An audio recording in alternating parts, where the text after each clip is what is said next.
Get him out of my house, Maya. Now! The suffocating heat of the dining room pressed against my skin, thick with the scent of roasted turkey sage dressing and decades of unspoken resentment. My mother Eleanor stood at the head of our 12-foot mahogany table, her knuckles white as she gripped the back of her velvet dining chair.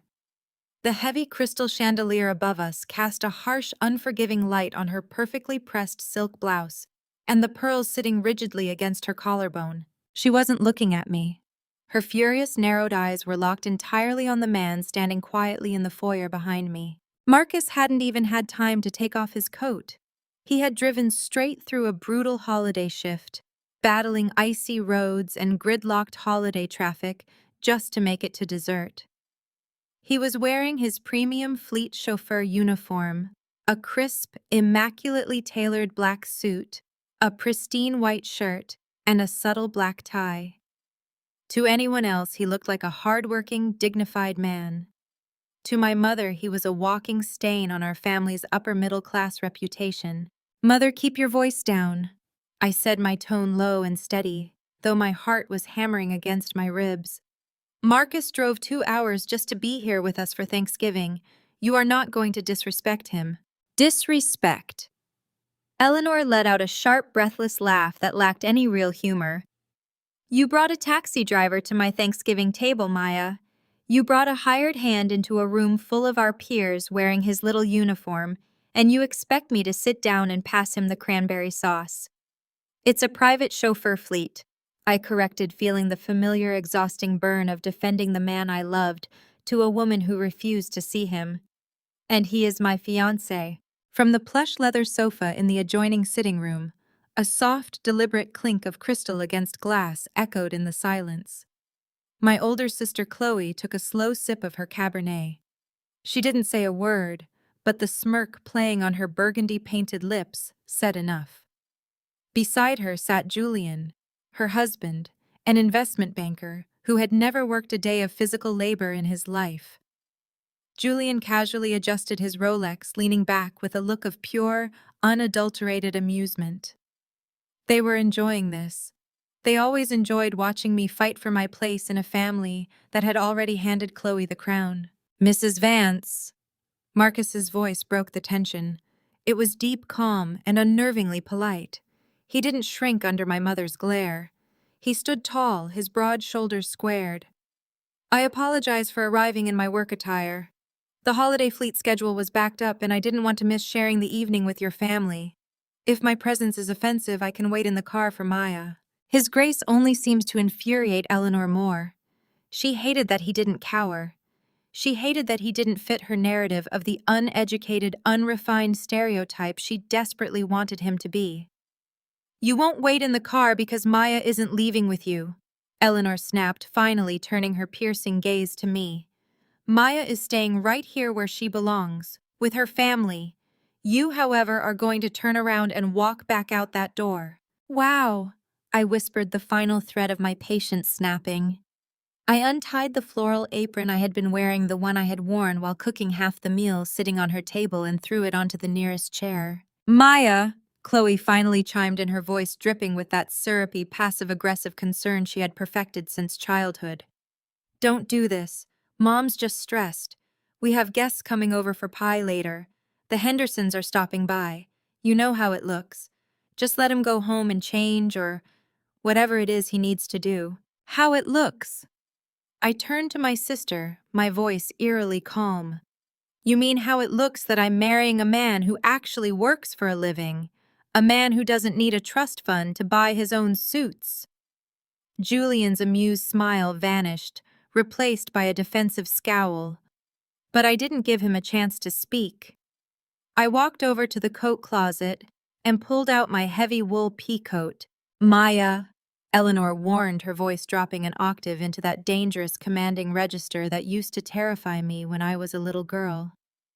"If you walk out that door with that driver, do not bother coming back for dessert.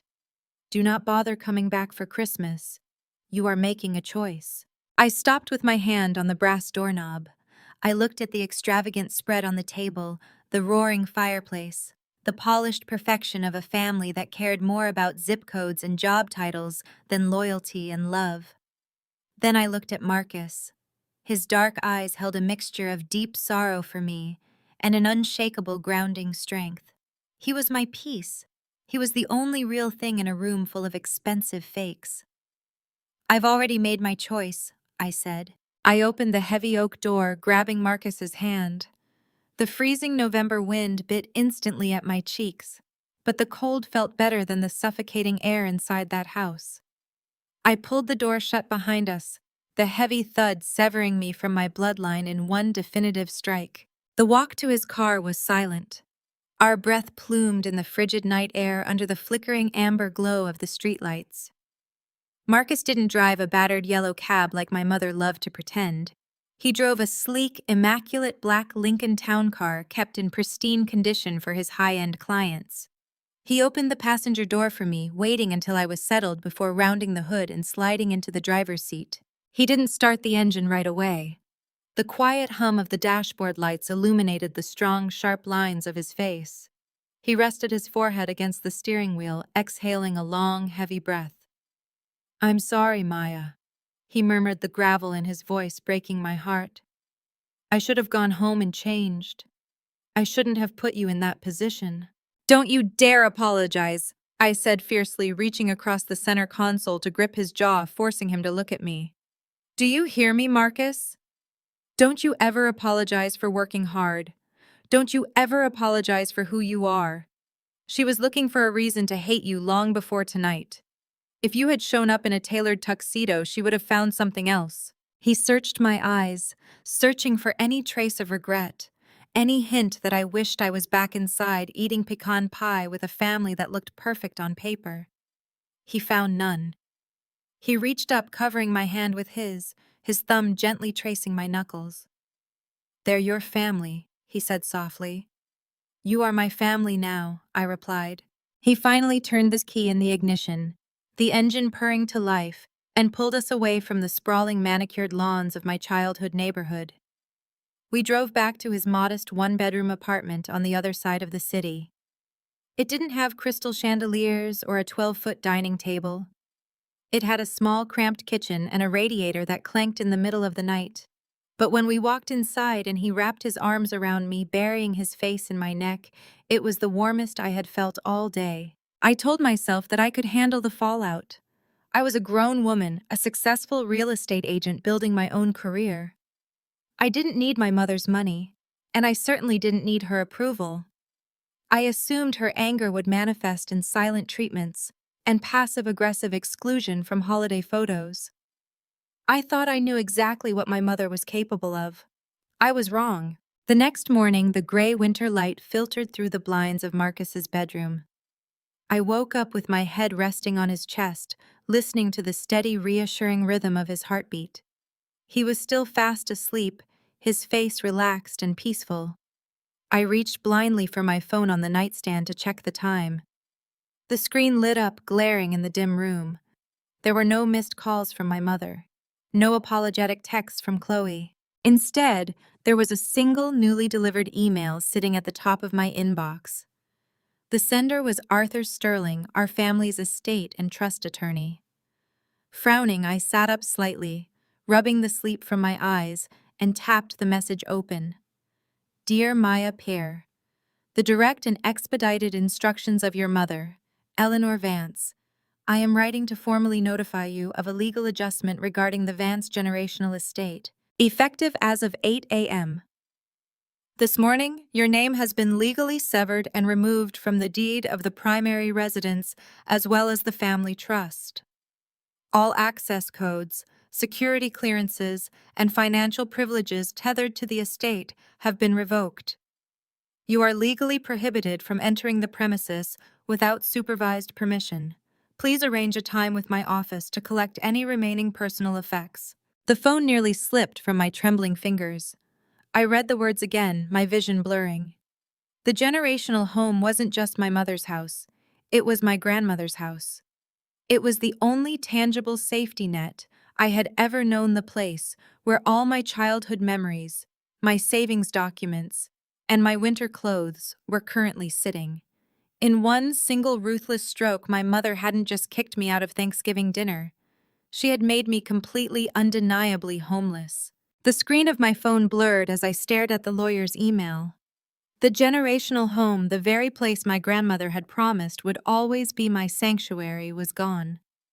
Stripped away before my morning coffee. I sat on the edge of Marcus's mattress, the cold dread creeping up my spine, paralyzing me. Marcus walked in with 2 mugs of coffee. He took one look at my face, set the mugs down on the scratched veneer nightstand, and knelt in front of me. I handed him the phone. I didn't have the breath to speak the words aloud.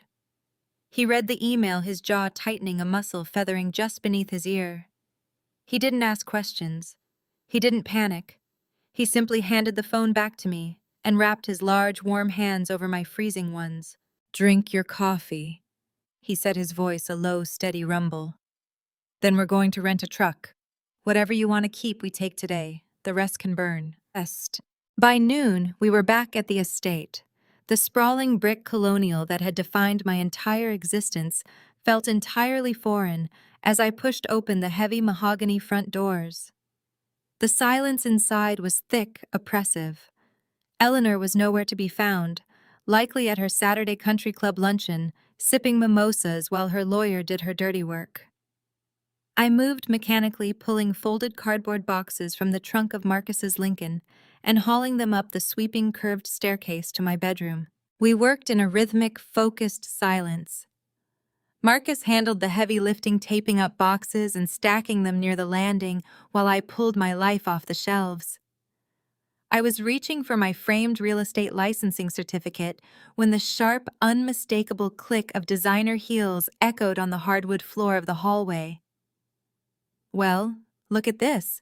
I froze, my fingers curling around the cold metal frame. I turned to see my sister Chloe leaning casually in the doorway.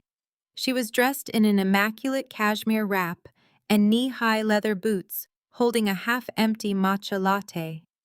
Right behind her stood Julian, wearing a custom navy blazer on a Saturday afternoon, looking around my bedroom as if he were inspecting a property for demolition. "Mom said you were given until Monday to vacate," Chloe said, taking a slow sip of her drink.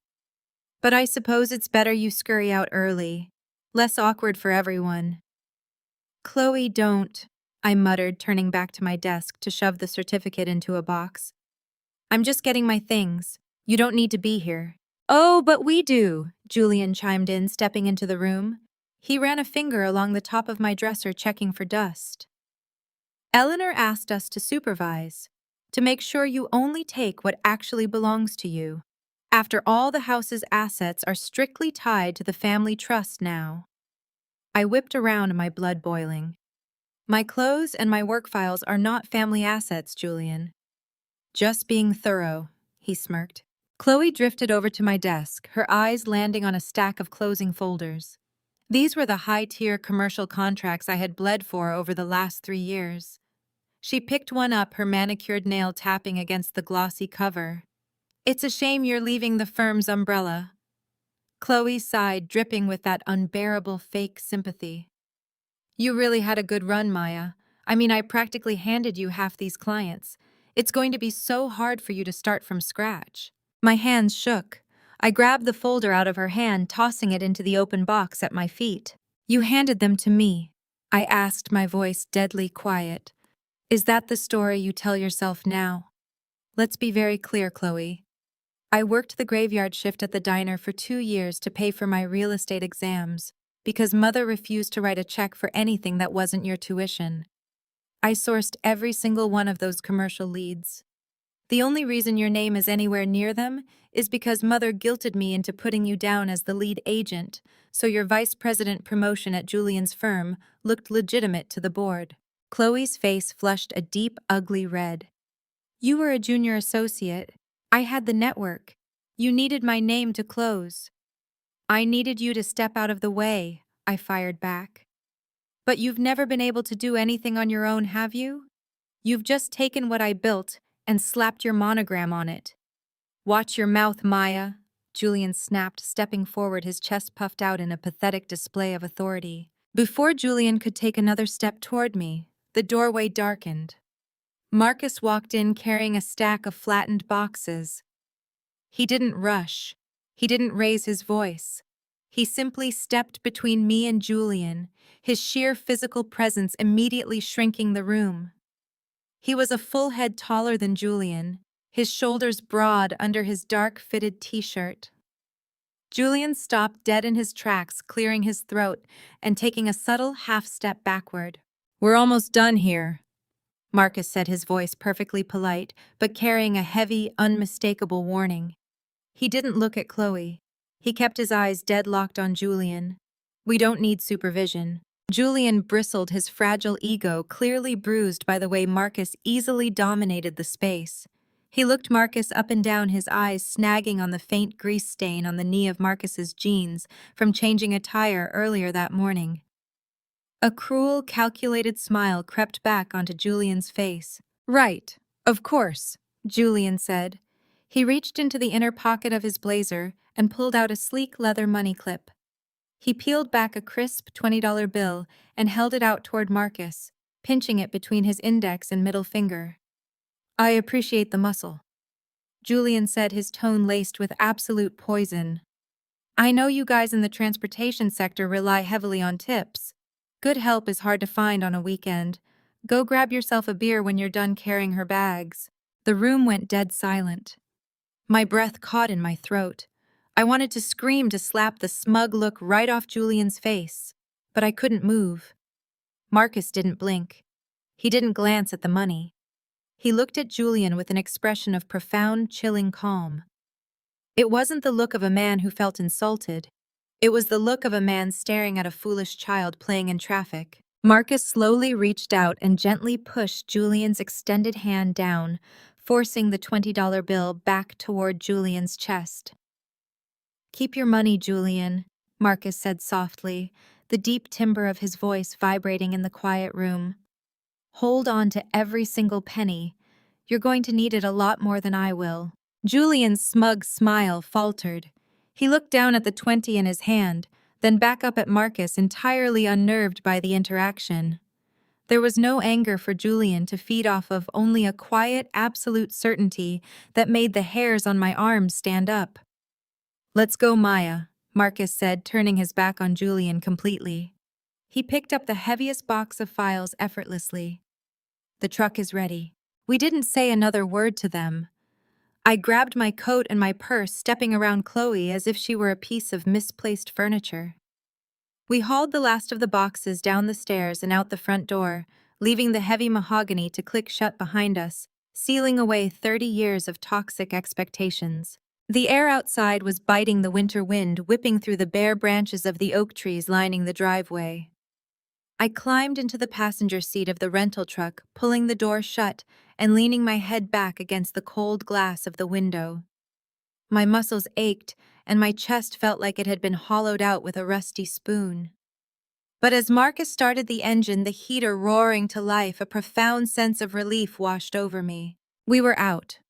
I was cut off from the trust, banished from the estate, but I had my mind, my talent, and my independence. I was one of the top producing commercial real estate agents in the city. I had closing commissions lined up for the end of the quarter that would easily cover a deposit on a beautiful apartment for Marcus and me. We were going to be fine. We were going to be better than fine. "You okay?" Marcus asked, putting the truck into gear. "I'm good," I breathed out, reaching over to squeeze his thigh. "I just need to check in with my broker. I have a major closing scheduled for Tuesday, and I need to make sure the escrow funds are routing to my new personal account." I pulled my phone from my purse, swiping away a few generic news notifications. I opened my work email application. The screen hung for a second, a small loading circle spinning as it tried to refresh my inbox. Instead of my usual list of client correspondences and calendar invites, a stark gray error message popped up in the center of the screen. "Authentication failed. Your account has been suspended by the administrator." I frowned, tapping the screen to force a manual refresh. Nothing happened. My stomach gave a harsh, violent lurch. I quickly opened my personal email app. Sitting right at the top was an automated message from the Human Resources Department of my brokerage. My eyes scanned the preview text, the words scrambling together as the blood roared in my ears. Dear Maya Vance, effective immediately, your employment contract has been terminated, pending internal review of professional misconduct violations. Eleanor hadn't just kicked me out of the house. She had reached out to her country club friends on the board of my brokerage. I wasn't just homeless. As of 10 minutes ago, my sole source of income had been entirely wiped out. The termination email sat in my inbox like a live grenade. I didn't even let Marcus put the rental truck in drive. I just stared at the glowing screen, the sterile corporate jargon spelling out my complete professional execution. Terminated pending internal review. Marcus, I said, my voice eerily hollow, entirely stripped of the adrenaline that had fueled me just moments ago. Don't take me to your apartment yet, take me to Oakwood. He glanced at the phone still clutched in my hand, read the absolute devastation masking my face, and simply nodded. He didn't ask questions.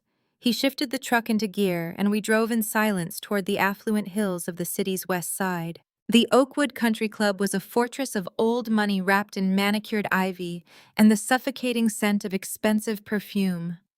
I marched up the sweeping stone steps in my jeans and heavy wool peacoat, ignoring the wide-eyed, disapproving stare of the maitre d'.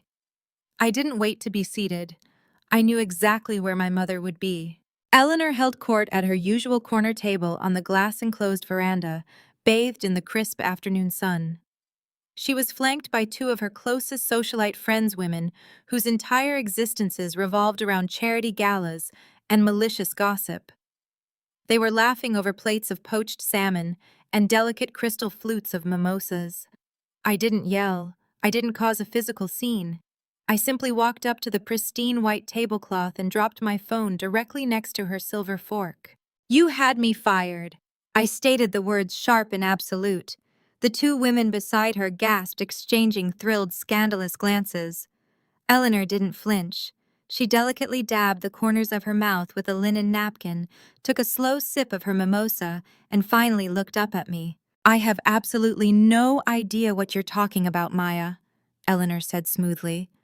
Though I imagine a respectable brokerage wouldn't want an agent whose personal life is spiraling into such chaotic, unrefined disarray.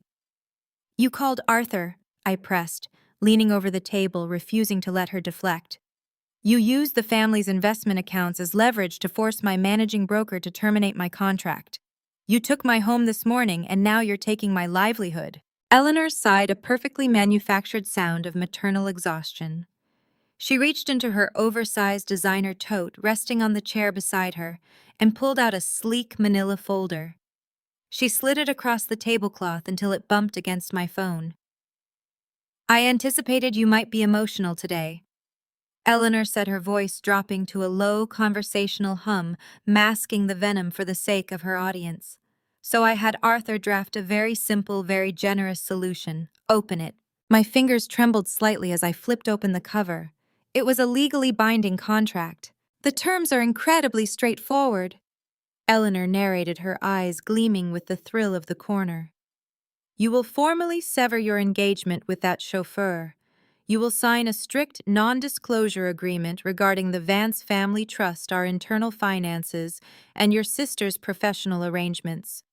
In exchange, I will make a brief phone call. Your managing broker will miraculously discover that your termination was a clerical error. You get your job back. You get your bedroom back. You get your life back. I stared at the thick legal-grade paper. It was a complete surrender document. She wasn't just trying to control who I loved. She was forcing me to legally bind myself to Chloe's shadow, demanding my silence about the deals I had sourced that my sister had stolen. You think my dignity is for sale? I whispered, looking up from the contract to meet her icy gaze. Everything has a price, Maya, Eleanor replied, offering a cold, victorious smile. You are currently discovering yours. I picked up the contract. The heavy paper felt rough against my fingertips. I didn't blink as I gripped the top edge and tore it straight down the middle. The sharp, violent sound of ripping paper silenced the entire veranda. I put the pieces together and tore them again, letting the shredded remnants flutter down onto her plate, landing squarely in her hollandaise sauce. Eleanor's victorious smile vanished. The mask of high society grace shattered, revealing the furious, vindictive woman beneath. "You are a fool!" Eleanor hissed, her knuckles turning white as she gripped the edge of the table. "You will have nothing. You are nothing without this family." "I would rather have nothing," I said, my voice ringing clear and steady across the silent dining room, "than be anything like you." I turned on my heel and walked out, my spine straight, refusing to look back. The adrenaline carried me all the way to the parking lot. But the moment I climbed back into the passenger seat of the rental truck, the sheer terror of my reality set in. My chest heaved as I struggled to pull in oxygen. I had no job. I had no home. I was entirely untethered. Marcus didn't say a word. He just reached across the console, pulled me into his chest, and wrapped his arms around me. I buried my face in his shoulder, the smell of his clean cologne and the warmth of his skin grounding me. "We'll figure it out," he murmured, his lips pressed against my hair. "Let her keep her glass castle, Maya. We'll build our own, brick by brick." For the rest of the weekend, Marcus's cramped one-bedroom apartment became my war room. I set up my laptop on his tiny laminate kitchen counter, fueled by cheap coffee and pure unadulterated spite. I was a top-producing commercial real estate developer in one of the most competitive markets in the country. I had a phenomenal closing record. I didn't need the Vance name to get hired. On Monday morning, I started making calls. I reached out to Sterling and Company, the biggest rival to my former brokerage. The managing partner had tried to poach me twice last year. "Maya," Richard Sterling's voice was tight over the phone. It's good to hear from you." "Richard, I'm officially on the market," I said, keeping my tone light and confident. "I'm looking to make a swift transition, and considering our past conversations, I thought of you first." There was a long, excruciating pause on the line. "Maya, you're a brilliant agent," Richard finally said, his discomfort palpable. "But Eleanor made some calls over the weekend. She's threatening to pull the Vance industrial portfolio from anyone who brings you on. I can't risk the firm's bottom line. I'm sorry. You're radioactive right now." He hung up before I could respond. My stomach plummeted, but I refused to stop. I called boutique firms. I called independent developers. I called property management groups. Every single door slammed shut in my face. Eleanor had leveraged decades of elite social networking to systematically salt the earth around me. By Wednesday afternoon, it was agonizingly clear I was completely blacklisted from every reputable real estate firm in the city. I closed my laptop, the screen going dark, reflecting my exhausted, hollow-eyed expression. I was out of options in the corporate sphere, which meant we were going to have to survive on our savings until I could figure out a pivot. I grabbed my coat and drove to the local bank branch. I had an emergency savings account strictly in my name, money I had hoarded from my waitressing days, and my very first independent commissions. It wasn't Vance money. It was mine, untethered from the family trust. It was roughly $50,000 more than enough to keep Marcus and me afloat, pay for our wedding, and give me time to fight back. I walked up to the teller window, sliding my debit card and ID across the polished granite counter. "I need to initiate a wire transfer to a new external account," I told the teller, a young woman with a bright professional smile. "Of course, Miss Vance. Give me just one moment to pull up your profile." She typed rhythmically on her keyboard. A few seconds later, her typing slowed, her brow furrowed. She clicked her mouse a few times, her bright smile fading into a look of genuine confusion, followed quickly by deep, uncomfortable pity. "I'm sorry, Miss Vance," she said softly, lowering her voice so the other patrons wouldn't hear. "I can't process this transfer. Your accounts have been frozen." "Frozen," I repeated, gripping the edge of the counter. "That's impossible. This is a private individual account. There are no co-signers." "I understand," the teller said, turning her monitor slightly so I could see the glaring red banner across my financial profile. "But a legal hold was placed on your social security number at 9 o'clock this morning. There's a sweeping lien attached to all of your personal assets." The floor seemed to tilt beneath my feet. A lien from who? The teller clicked a secondary tab reading the notes attached to the freeze. She looked up at me, her eyes wide with sympathy. "It says the freeze was initiated by the courts," she whispered, "pending active litigation regarding a family business dispute." The polished granite of the bank counter suddenly felt like ice beneath my palms. I stared at the teller, the ambient noise of the lobby fading into a dull, rushing roar in my ears. Family business dispute. The words echoed in my mind, sharp and suffocating. Julian. It had to be Julian. My brother-in-law managed the intricate web of the Vance Family Trust, a labyrinth of offshore accounts and shell companies. 5 years ago, back when I was still naive enough to believe I could earn my mother's respect by being a team player, Julian had asked me to sign a guarantor form for a joint commercial acquisition. He claimed it was a standard formality, a simple bridging of assets to secure a lower interest rate. I had signed it without bringing in outside counsel, because they were my blood. You don't audit your own family. Now Julian had weaponized that dormant signature.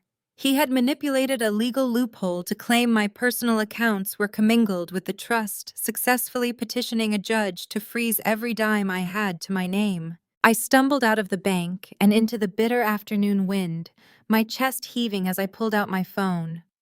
I didn't have $1 for a cup of coffee, let alone the deposit for an apartment. I was 30 years old, a top-tier commercial real estate developer, and I had been reduced to absolute zero in less than 48 hours. When I pushed open the door to Marcus's cramped apartment, he was sitting at the tiny laminate kitchen table, still in his white chauffeur shirt, mapping out a strict budget on a yellow legal pad. He looked up, and whatever he saw in my eyes made him drop his pen instantly. I told him everything. I paced the narrow span of the linoleum floor, my voice trembling as I explained the lien, the frozen accounts, and the suffocating reality of Julian's legal trap. I waited for the frustration. I waited for the resentment to cloud Marcus's eyes. I had brought a hurricane into his quiet, dignified life. Because of me, we were entirely dependent on the salary he made driving wealthy, entitled people around the city. Marcus simply stood up, walked across the small kitchen, and wrapped his arms tightly around my waist, pulling my back against his chest. He rested his chin on the top of my head, holding me together while I quietly fell apart. We breathe, and we pivot. Marcus murmured, his deep voice vibrating against my spine. They want you panicked, Maya. They want you making decisions out of fear. We don't operate like that. We weather it together. The financial strangulation over the next week tested the very marrow of my spirit. The reality of our situation was a daily grinding weight. Every bill that arrived in the mail felt like a threat. I spent my days hunched over Marcus's kitchen table, sending out blind resumes to adjacent industries, desperately trying to find an income stream that Eleanor's toxic reach hadn't polluted. Marcus picked up overtime shifts, leaving before dawn and returning long after the streetlights had flickered on the lines of exhaustion etching deeper into the corners of his eyes. I hated it. I hated what my family was doing to him. On Sunday morning, a rare day off for Marcus, I woke up to an empty bed. The apartment was completely silent. Wrapping a blanket around my shoulders, I walked into the kitchen expecting to find him brewing coffee. He wasn't there. Frowning, I put on my boots and walked down the back stairwell to the detached, drafty communal garage behind the apartment building. Marcus spent every spare Sunday in that garage. It was his sanctuary. For 3 years, he had been meticulously restoring a 1968 Ford Mustang Fastback. He had rebuilt the engine with his own hands, sourcing original parts from salvage yards across the country. It was more than a car. It was his passion project, a beautiful piece of history he was bringing back to life.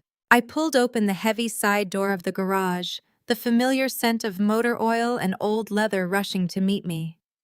But the garage was empty. A dark, rectangular oil stain marked the concrete where the Mustang had sat just yesterday. The rolling tool chest was closed and locked. My breath caught in my throat. I spun around as the crunch of gravel sounded behind me. Marcus was walking up the alleyway, his hands shoved deep into the pockets of his heavy canvas jacket. He stopped when he saw me standing in the open doorway of the empty bay. "Marcus," I whispered, the realization hitting me with the force of a physical blow. "What did you do?" He didn't look away. He walked up to me, pulling his hand from his pocket. He held out a crisp, folded cashier's check. "I found a buyer," he said, his voice completely level. "A collector out of Chicago. He paid cash. It's enough to cover 6 months of rent, groceries, and a retainer for a defense attorney." Tears, hot and fast, spilled over my eyelashes. "No, no, Marcus, you didn't. You loved that car. You built that engine from nothing. I can't let you sell your dream to clean up my family's mess." "It's just metal, Maya," he said softly, stepping into the doorway and framing my face with his large, calloused hands. He wiped a tear from my cheek with his thumb. "It's just a machine. You are my life. I'm not going to let them crush you while I have something sitting in a garage that can fight them off. We need a lawyer. A ruthless one." The emotional devastation of his sacrifice cracked my heart wide open, flooding it with a fierce, protective love that I had never experienced. My family threw away millions just to hurt me. The man they called a lowly taxi driver had just traded his most prized possession to save me. 2 days later, we took the cashier's check to the industrial district on the south side of the city. We weren't going to a towering glass skyscraper with marble floors. We were looking for Elias Thorne. Thorne's office sat above a failing laundromat, smelling faintly of bleach and stale coffee. The waiting room consisted of 2 mismatched folding chairs and a dying fern. When we walked into his actual office, Elias Thorne didn't bother standing up.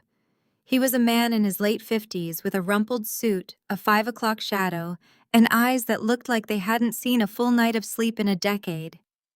His desk was a chaotic mountain of manila folders and legal briefs. He wasn't polished, but he had a reputation in the city for being a brilliant street-fighting litigator who despised corporate bullies. I handed him the injunction Julian had filed along with the original guarantor agreement I had signed 5 years ago. Thorne pushed his reading glasses up the bridge of his nose, flipping through the pages in absolute silence. The only sound in the room was the rhythmic ticking of a cheap wall clock. After 5 agonizing minutes, Thorne tossed the documents onto his desk and leaned back, lacing his fingers together over his stomach. "Your brother-in-law is a shark," Thorne said bluntly, his voice gravelly from too many cigarettes. "And he's not fighting to win a quick summary judgment. He's fighting a war of attrition. Julian's firm has an entire floor of junior associates whose sole purpose is to bury us in endless discovery requests, frivolous motions, and procedural delays." "Can we beat the lien?" Marcus asked, his posture rigid. "Eventually, yes. The commingling claim is incredibly weak," Thorne replied, tapping the paperwork. "But eventually in corporate litigation means 2 to 3 years. They don't want to beat you in front of a judge, Maya. They want to starve you out in the waiting room. They want you to run out of money, lose your apartment, and crawl back to them begging for a settlement." "We can hold out," I said fiercely. "I just need you to get the asset freeze lifted." Thorne didn't smile.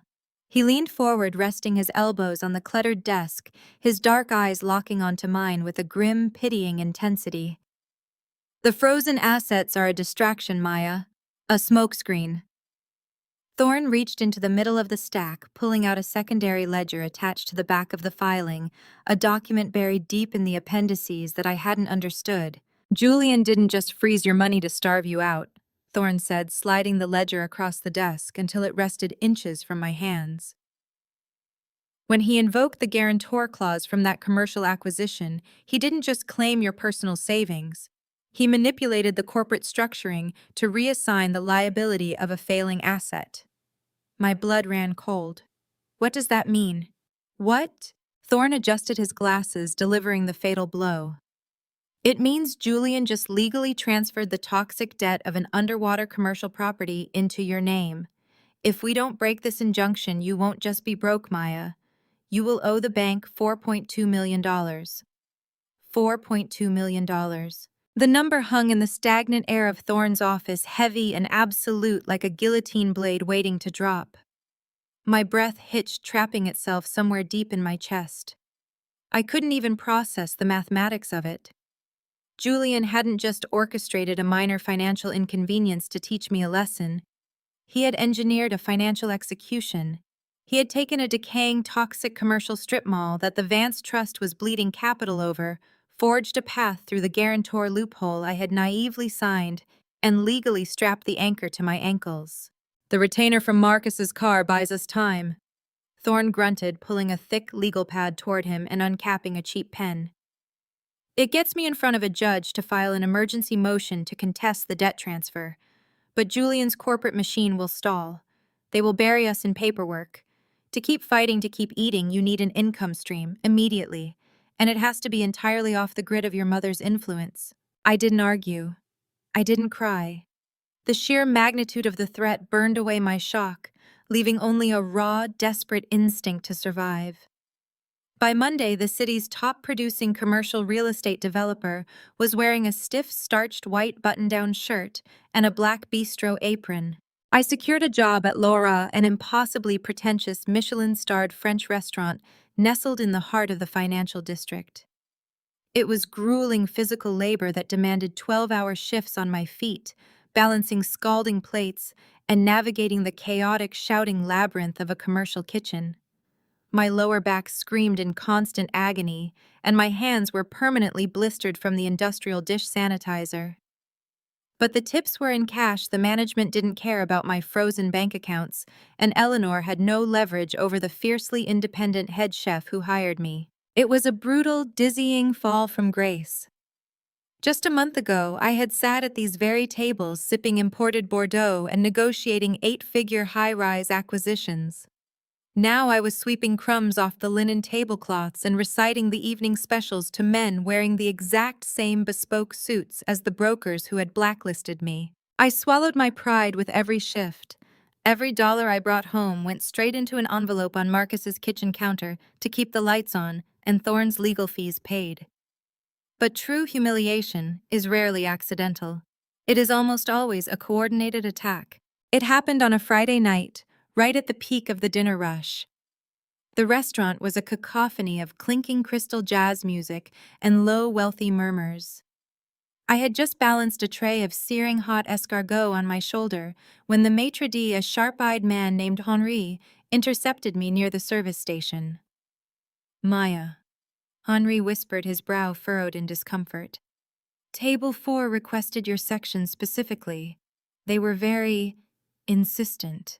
A cold spike of dread drove straight down my spine. I handed the tray to a passing busboy, wiped my damp palms on my black apron, and turned toward the main dining floor. Sitting beneath the ambient glow of the crystal chandelier was my family. Eleanor was draped in an immaculate cashmere shawl, her posture rigidly perfect, examining the wine list with practiced boredom. Julian sat across from her, adjusting the cuffs of his custom navy blazer, a faint predatory gleam in his eye. Beside him, Chloe was applying a fresh coat of designer lip gloss, her gaze casually scanning the room until it locked directly onto me. She smiled. It was a terrifying, hollow expression. I didn't turn back to the kitchen. I didn't ask Henri to reassign the table. If they wanted to see me break, I was going to deny them the satisfaction.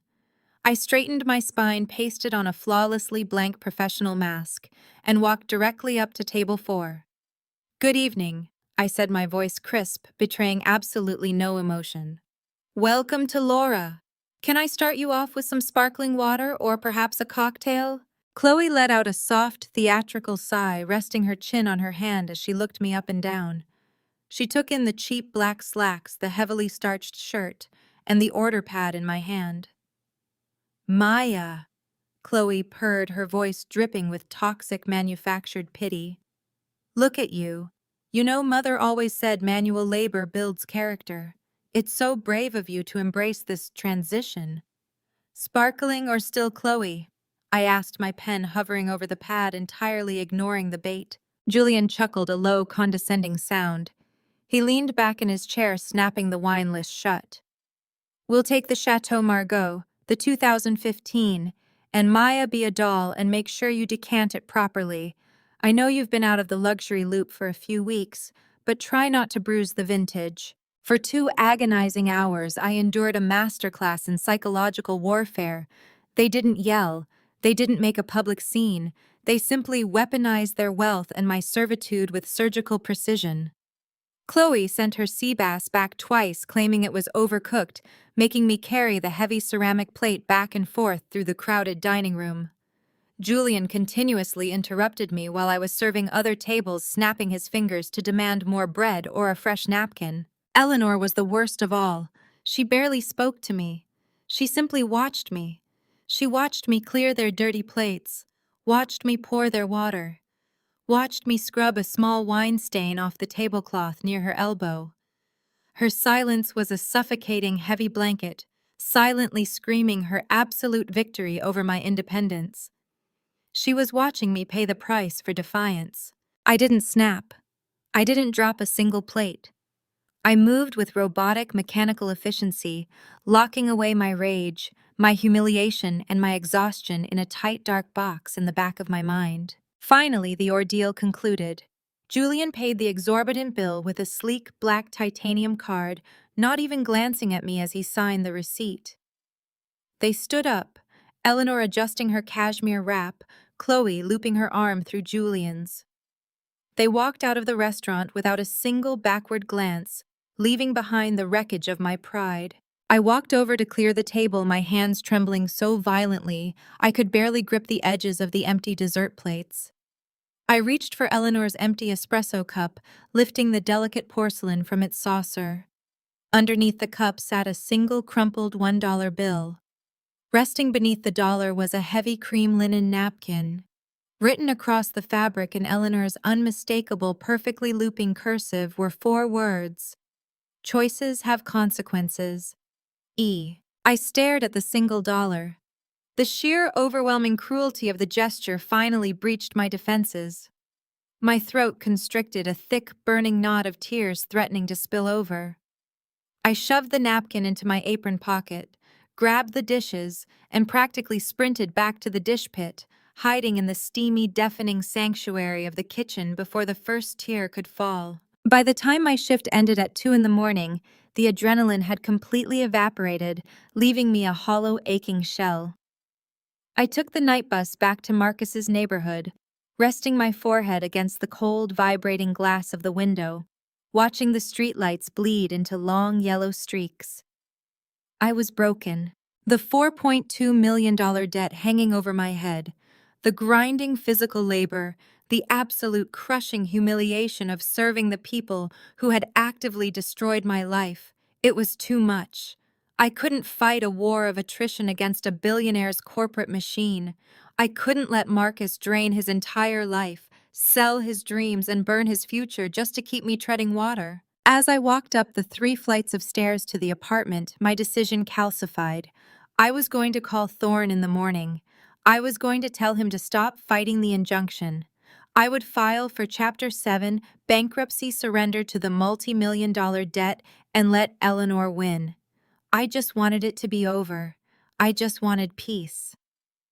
I pushed open the door to the apartment, expecting to find the living room dark and Marcus asleep. Instead, the apartment was flooded with light. Marcus was sitting at the tiny laminate kitchen table, but the space was entirely transformed. The usual stacks of our past due bills, budget sheets, and grocery coupons were gone.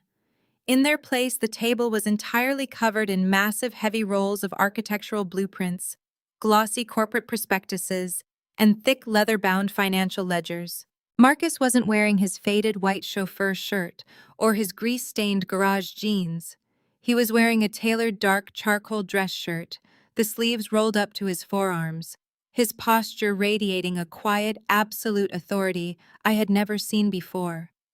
The gentle, steady energy of the man who had held me together was completely gone, replaced by an aura of sharp, terrifying power. I stopped dead in the doorway, my hand still resting on the doorknob. "Marcus, what is all this?" He looked up from a dense financial ledger, his dark eyes locking onto mine with an intensity that made the breath catch in my throat. He didn't offer a comforting smile. He didn't ask me how my shift was. He slowly reached across the sea of architectural plans and slid a thick leather-bound portfolio across the table until it stopped right in front of me. Engraved on the cover in subtle gold lettering was a corporate crest I recognized instantly, one of the largest anonymous development syndicates on the East Coast. "Maya," Marcus said quietly, the deep timbre of his voice carrying a sudden earth-shattering weight. "It's time you knew exactly who I am and what I actually drive." The embossed gold crest on the heavy leather cover caught the overhead kitchen light. My hands still raw from industrial sanitizer and reeking faintly of the restaurant's garlic butter, trembled as I flipped open the thick portfolio. The first page wasn't a resume. It wasn't a meager savings account statement. It was a comprehensive executive summary for a holding company called Prestige Logistics and Hospitality. I scanned the columns of figures, my trained developer's eye instantly recognizing the scale of what I was looking at. Global supply chain, routing a fleet of high-end black cars, and a subsidiary portfolio of boutique luxury properties. The net valuation was staggering, easily eclipsing the mid-level trust accounts my family guarded so fiercely. "Marcus!" I breathed the air suddenly vanishing completely from my lungs. I looked from the crisp, watermarked financial ledgers to the man sitting across the cheap laminate table. You own this, every share," he replied, his voice a steady grounding rumble in the quiet apartment. "But Thanksgiving," I stammered, struggling to reconcile the corporate titan sitting in front of me with the man who had patiently waited by the idling Lincoln while my mother tore me to shreds. "You were driving the car, you carried Chloe's bags. One of my veteran drivers had a severe family emergency 2 hours before your mother's scheduled pickup," Marcus explained, leaning forward, resting his forearms on the blueprints. "I cover shifts when my people need me. It keeps me grounded." When Eleanor stepped into the back seat, she didn't look at me as a human being. She looked at me as a piece of the upholstery. She assumed my entire worth was tied to the uniform she saw me wearing. He reached across the table, his calloused thumb gently brushing against my bruised knuckles. "When I met you, Maya, I saw a woman fighting a brutal, exhausting war against her own blood just to be seen for her merit. If I had told you about prestige, you would have looked at me through the lens of capital. I needed to know you loved the man turning wrenches in a freezing, drafty garage. I needed to know we were building something real." The anger I expected to feel never materialized. Instead, a profound, overwhelming wave of relief washed over me. He hadn't lied. He had simply allowed my family's toxic classist prejudices to completely blind them to the truth. Julian and Eleanor thought they were crushing a chauffeur. They had no idea they had picked a fight with a king. "So what are the blueprints?" I asked, my professional instincts dormant for weeks under the crushing weight of waitressing, suddenly sparking back to life. Marcus smiled a slow, predatory grin that perfectly mirrored the shark-like instincts of a man who had built an empire from scratch. He pushed aside the financial ledgers and unrolled a massive topographical map across the table, pinning the corners down with coffee mugs. "3 months ago, I acquired a neglected private island off the coast of Georgia," Marcus said, his finger tracing a rugged expanse of green and blue ink. 200 acres of untouched maritime forest, natural deep-water docks, and ruined 19th century foundations. I bought it for pennies on the dollar because no one had the vision to see what it could actually be. He tapped the center of the island. "I want to build an exclusive, ultra-luxury eco-resort. Off-grid solar arrays, sustainable architecture, 5-star boutique hospitality integrated directly into the forest canopy. Elite clientele seeking absolute privacy." I leaned over the map, my mind immediately racing with zoning logistics, structural densities, and ROI projections. "It's a massive undertaking. The environmental impact studies alone will take months. You'll need specialized engineers, marine surveyors, a completely decentralized supply chain. I have the capital, Marcus interrupted softly, his dark eyes locking onto mine. But I don't have the developer. I need the sharpest, most relentless commercial real estate mind in the industry. I need the woman who sourced multi-million-dollar high-rises while working the graveyard shift at a diner. He slid a sleek silver fountain pen across the map until it rested against my hand. I want you to be the lead developer, Maya. It's an equal partnership. You bring the vision to life, and we split the equity down the middle. It was a lifeline forged out of pure trust. It was the absolute antithesis of Eleanor's conditional contracts and Julian's financial traps. Marcus wasn't trying to buy my compliance. He was investing heavily in my brilliance. I picked up the pen. The metal was cool and heavy against my skin. I didn't need to read a fine-print non-disclosure agreement. I signed my name at the bottom of the partnership draft, officially severing myself from the waitressing apron and stepping back into the arena. Within 48 hours, we were in the air. Marcus didn't book commercial. We flew down to the Georgia coast in a private Cessna, the subtle, sleek prestige logo painted on the tail.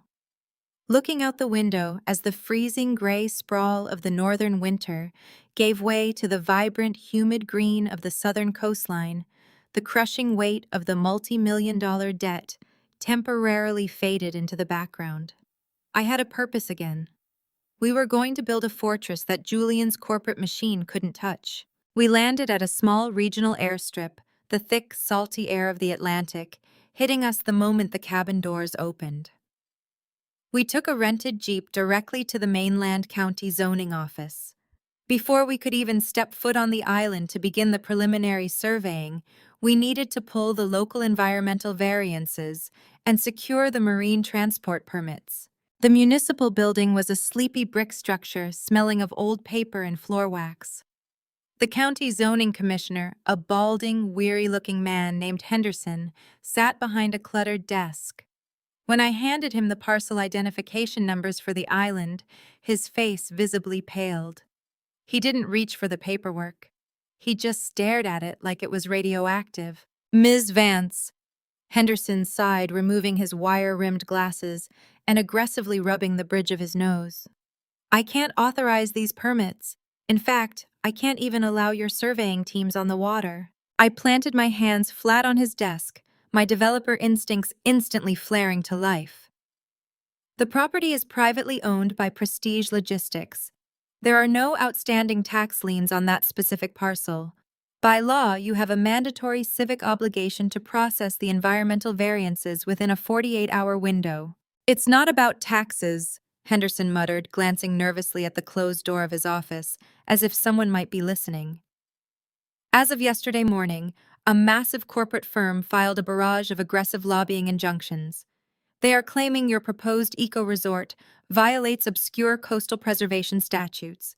They are threatening to bury this county in federal litigation if I sign off on a single permit for you. Marcus stepped forward, his sheer physical presence immediately dominating the small, dusty office. "What firm?" Henderson opened his bottom drawer, pulled out a thick, aggressively stamped legal document, and turned it around on the desk for us to read. My blood turned to absolute ice. Staring back at me, printed in bold, arrogant black ink, was the unmistakable letterhead of Julian's corporate acquisitions firm. The heavy watermarked cardstock of the injunction felt radioactive in my hands. I stared at the bold, embossed lettering of Julian's corporate acquisitions firm, the blood roaring in my ears. For a fraction of a second, the old conditioned panic threatened to pull me under. But as my eyes scanned the dense, aggressive legalese of the document, the terror rapidly dissolved into a sharp, crystalline clarity. Julian didn't know I was the buyer. To Julian's massive corporate machine, this pristine, untouched Georgia island was just another undervalued asset waiting to be bulldozed and paved over for a sprawling concrete mega resort. He was executing his classic scorched earth playbook file, a barrage of frivolous environmental injunctions to terrify and bankrupt rival developers, starve out the local municipality with red tape, and then swoop in to purchase the distressed land for pennies. "He doesn't know it's us," I said, my voice eerily calm as I slid the document back across Henderson's desk. Marcus didn't blink. "Are you certain?" "Positive," I replied, a fierce predatory energy igniting in my chest. If Julian or Eleanor had any idea I was tied to this parcel, this wouldn't be a standard boilerplate cease and desist. It would be a personal targeted attack. This is just his junior associates blindly firing legal artillery at a faceless competitor. I looked up at Marcus, the brilliant, ruthless developer inside me fully awakening from her coma. Julian relies on intimidation and attrition. He assumes whoever bought this island doesn't have the capital to survive a protracted legal siege, but he has a major blind spot. His junior associates are lazy. They recycle the same procedural arguments, and they consistently miss the federal filing deadlines for tertiary ecological surveys. Marcus's lips curved into a slow, dangerous smile. "So how do we break them?" "We blindfold them," I said. "We transfer the island's deed into a ghost LLC, a completely decentralized shell corporation. Then we unleash your legal team to counterfile under a federal maritime preservation statute that overrides his local county injunctions. We don't defend our right to build. We aggressively attack his firm's legal standing to intervene. We suffocate them in federal court before they even know who they're fighting." Within 24 hours, Marcus's elite team of corporate litigators had executed the strategy with surgical precision. Operating under the impenetrable veil of our newly minted shell company, Aegis Coastal Holdings, they steamrolled Julian's junior associates. Faced with superior silent legal firepower and the sudden threat of federal sanctions for filing frivolous claims, Julian's firm quietly withdrew the injunctions. They retreated into the shadows, completely unaware that the woman they had left to drown in a $4 million debt had just outmaneuvered their entire acquisitions department. With the permits secured and our identities safely hidden behind layers of corporate anonymity, the real war began. For the next 2 years, Marcus and I poured our blood, our sweat, and our very souls into the island. It was the most grueling, exhilarating period of my entire life. I traded my stiff waitressing aprons for mud-caked, steel-toed boots and hard hats. I was no longer the Vance family scapegoat begging for a scrap of respect at a mahogany boardroom table. I was a titan in my own element.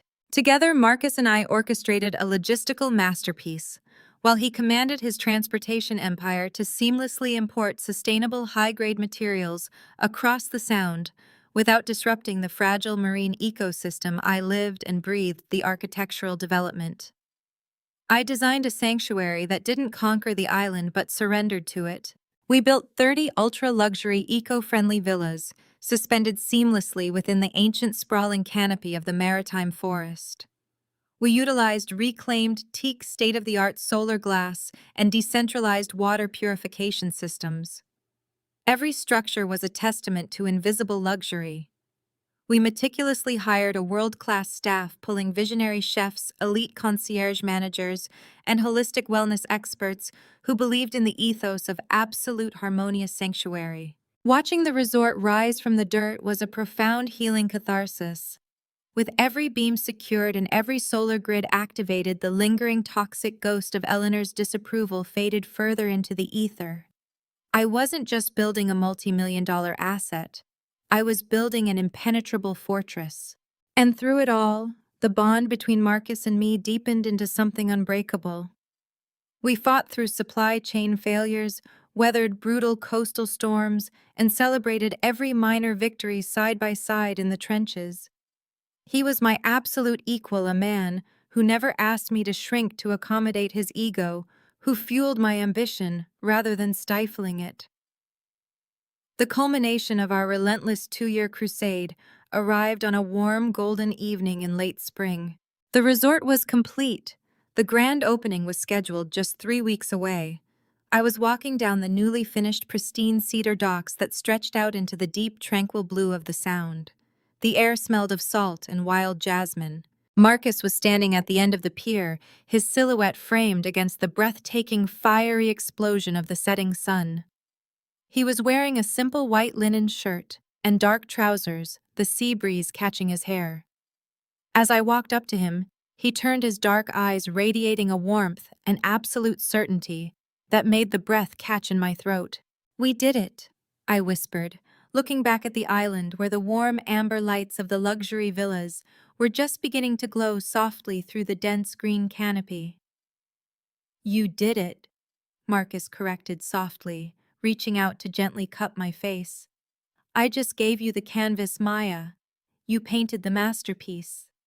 He stepped back, his gaze never leaving mine, and slowly went down on one knee against the weathered cedar planks of the dock. The world around us seemed to instantly fall silent, the sound of the gentle waves fading into a distant hum. My hands flew to my mouth, tears of pure, unadulterated joy springing to my eyes. From his pocket, Marcus pulled a small velvet box. Inside rested a brilliant, flawless diamond, set in a band of twisted, sustainable platinum. It wasn't a gaudy, ostentatious rock meant to signal wealth to a country club. It was elegant, fierce, and utterly perfect. "When I met you, you were fighting the whole world just to be seen," Marcus said, his voice thick with emotion. "You are the strongest, most brilliant woman I have ever known. I want to build every future weather, every storm, and share every victory with you. Maya Vance, will you marry me?" "Yes." I choked out a laugh, breaking through my tears as I dropped to my knees in front of him, throwing my arms around his neck.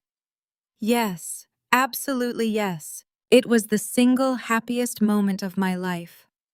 For that one perfect evening, bathed in the twilight of the sanctuary we had built together, the shadows of my family's cruelty were completely eradicated. But true peace is a fragile, fleeting thing. 2 mornings later, the illusion of our absolute security was violently shattered. Marcus and I were sitting in the resort's main operational office reviewing the final culinary menus for the launch when my cell phone vibrated violently against the desk. It was an urgent call from our newly hired PR director, a sharp, incredibly connected woman named Sarah. I put her on speaker. "Sarah, what's wrong?" "Maya, we have a massive situation," Sarah said, her voice tight with suppressed panic. "I just got off the phone with the editor-in-chief of Global Ascent, the highest circulation luxury travel magazine in the country. They've caught wind of the eco-resort through our supplier networks. They are completely obsessed." "That's incredible news," Marcus said, frowning slightly.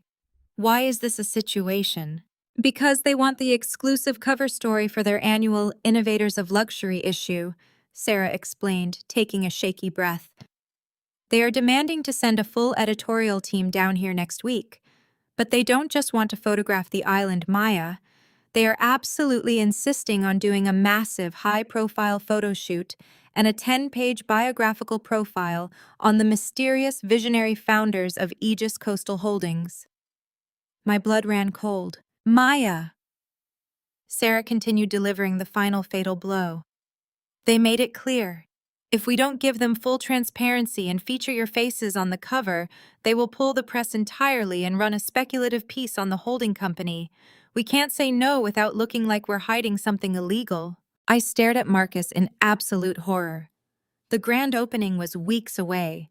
If we agreed to the feature, the magazine would hit every newsstand, every corporate boardroom, and every country club in America. Julian, Chloe, and Eleanor wouldn't just see that I had survived. They would see that the waitressing failure they had tried to bury alive was the mastermind behind the most anticipated multi-million-dollar luxury development of the decade. The silence in the operational office was absolute, broken only by the faint rhythmic hum of the ocean breeze rattling the high-efficiency glass panes. Marcus sat motionless behind the massive reclaimed wood desk, his dark eyes locked onto mine, waiting for me to break. He was handing me the reins. This was my development, my vision, and my ghost staring me down from the mainland. "Sarah," I said, my voice dropping an octave, settling into a cold, unbreakable calm. "We are not losing the Global Ascent cover. but we are absolutely not playing by their rules. Tell the editor-in-chief that Aegis Coastal Holdings operates on absolute discretion. They can have the exclusive, but under strict, non-negotiable terms. I paced the length of the office, the adrenaline burning away the initial spike of panic. They do not get our last names. They do not get our corporate histories. They can refer to us as Marcus and Maya. For the cover shoot, they get silhouettes. High-contrast backlit shots against the island sunset. If they want the aesthetic of mysterious visionary founders, we will give it to them in spades. But if they print a single identifying biographical detail, we pull our press access lock down the island and give the exclusive to their biggest competitor. Sarah exhaled a sharp, shaky breath through the speakerphone. It's a massive gamble, Maya. They hate being dictated to. They love a mystery more, Marcus rumbled, leaning back in his chair, a slow, predatory smile spreading across his face. Do it, Sarah. Pitch the terms. They accepted within the hour. When the Innovators of Luxury issue hit the stands 2 weeks later, it didn't just make waves. It triggered a tsunami in the high-end real estate and hospitality sectors. The cover was a breathtaking cinematic masterpiece. Marcus and I were photographed standing on the edge of the cantilevered observation deck, bathed in the fiery, blinding gold of the Georgia sunset. We were nothing but sharp, powerful silhouettes, faceless titans standing at the helm of the most anticipated eco-resort in the hemisphere. The accompanying 10-page spread hailed Aegis Coastal Holdings as the new crown jewel of American hospitality. The journalists waxed poetic about the unparalleled decentralized logistics network that allowed the island to be developed without disturbing a single ancient oak. They devoted 3 full pages to the architectural brilliance of the suspended glass villas, noting the seamless integration of raw cedar and modern steel. It was brilliant, it was flawless, and to the untrained eye it was completely anonymous. But I knew my family. I knew Julian. The breadcrumbs were glaringly obvious to anyone who knew how to read them. The architectural signature of the villas was undeniably mine, the exact same spatial theories and structural layouts I had presented to Julian years ago for a mainland project, which he had mocked and discarded as impractical treehouses. And the logistical framework was a pure, unadulterated display of Marcus's genius. The resulting shockwaves were instantaneous. While Marcus and I remained shielded behind the impenetrable legal walls of Aegis, Elias Thorne was gleefully monitoring the financial fallout from the mainland. Thorne sent me a heavily encrypted dossier on a Tuesday morning. Julian's firm was bleeding out. By failing to acquire our island, Julian had lost his anchor project for the fiscal year. He had promised his international investors a sprawling concrete mega-resort, and he had leveraged massive amounts of capital based on the assumption that he could bully the zoning commissioner into submission. When Aegis outmaneuvered him and blocked the permits, those investors began pulling their backing. The $4.2 million toxic debt he had strapped to my name was nothing compared to the 9-figure capital hemorrhaging from his firm's accounts. I needed to finalize the absolute destruction of that fraudulent lien. With the resort's grand opening just days away, Marcus and I flew back to the city to meet with Thorne and quietly weaponize our new capital to sever my final ties to the Vance estate. Stepping back onto the pavement of the financial district felt entirely different this time. I wasn't wearing a grease-stained bistro apron. I was wearing a sharply tailored midnight blue Alexander McQueen suit purchased with my own heavily earned equity.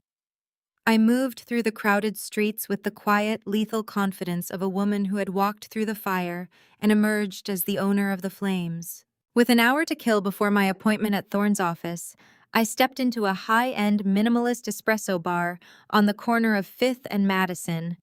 The air inside smelled of roasted beans and expensive cologne.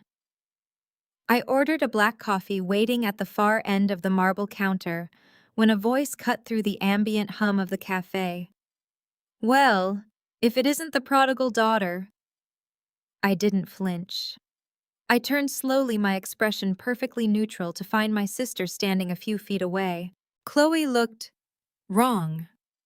It took me a fraction of a second to pinpoint the exact nature of the dissonance. My sister had spent her entire adult life serving as a walking billboard for the current season's European couture, but the beige trench coat she was wearing was Prada from 2 seasons ago. Her signature blowout was showing half an inch of dark roots, and the manicured fingers gripping her cardboard coffee cup were chipped. But it was her eyes that truly gave her away. The arrogant, hollow gleam was gone, replaced by a frantic, exhausted, glittering panic. "Chloe," I said smoothly, taking my coffee from the barista. "It's been a while."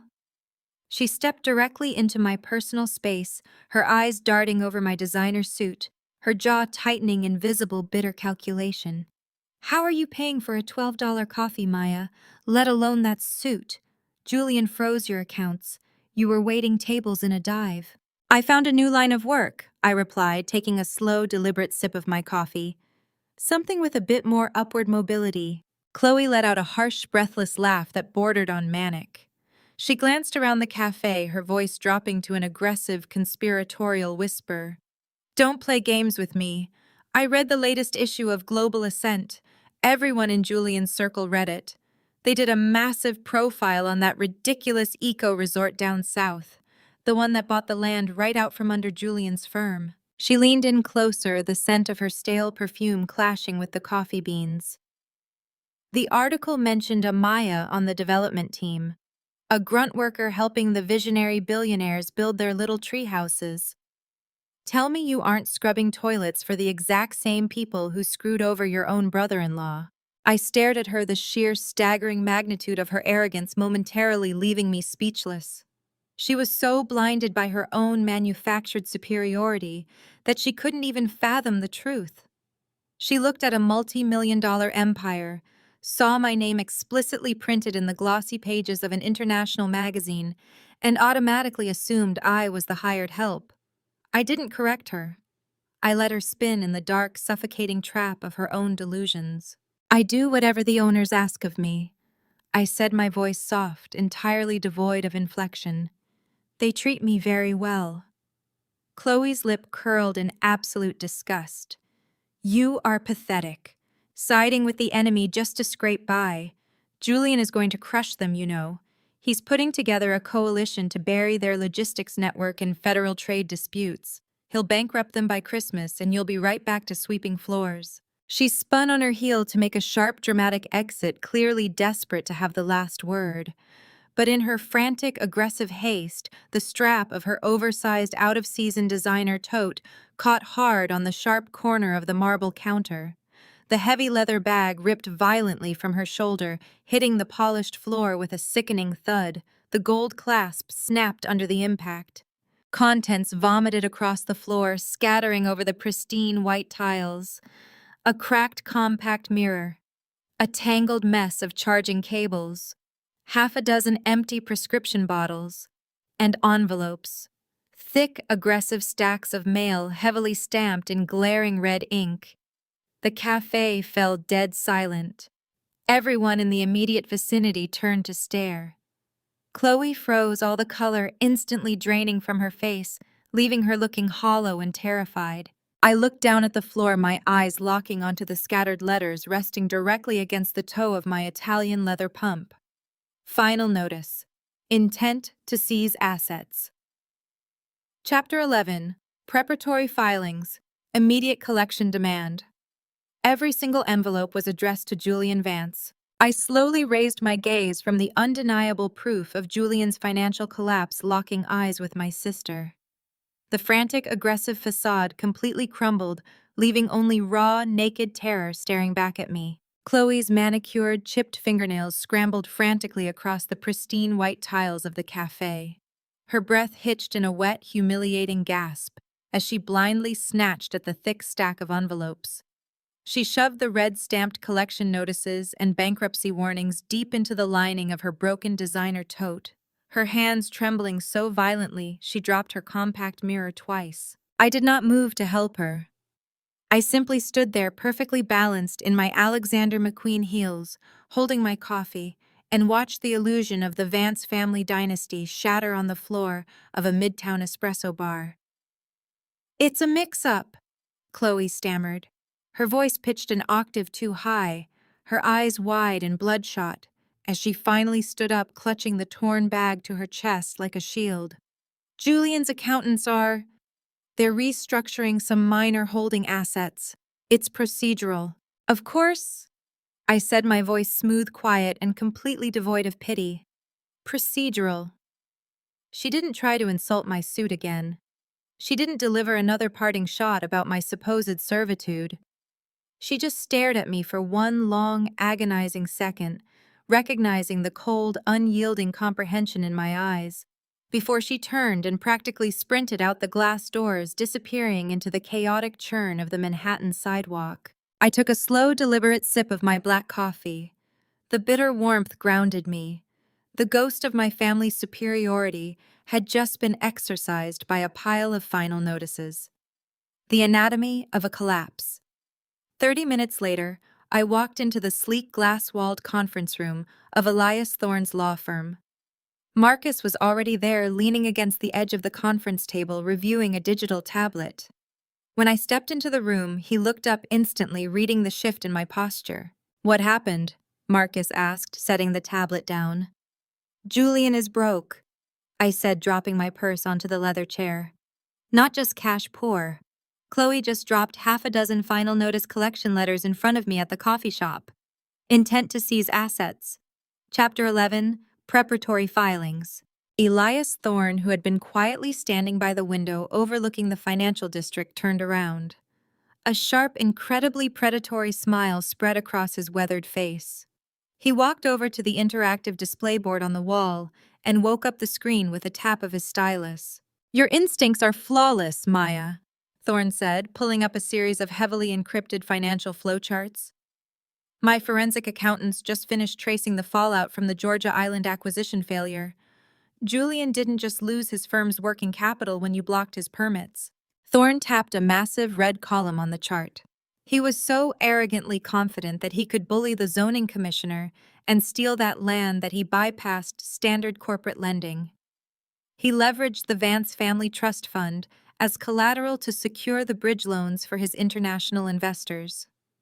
When Aegis Coastal Holdings suffocated his injunctions in federal court, his investors pulled out, triggering an automatic default.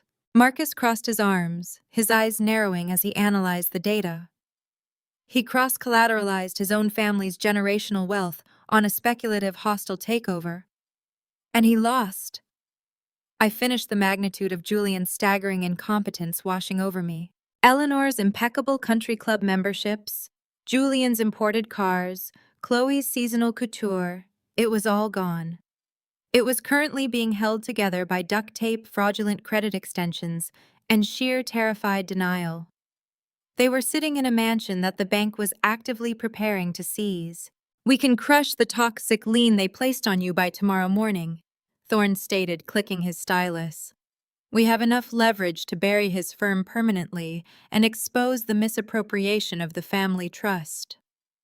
"No," I said softly, staring at the blinking red numbers on the screen.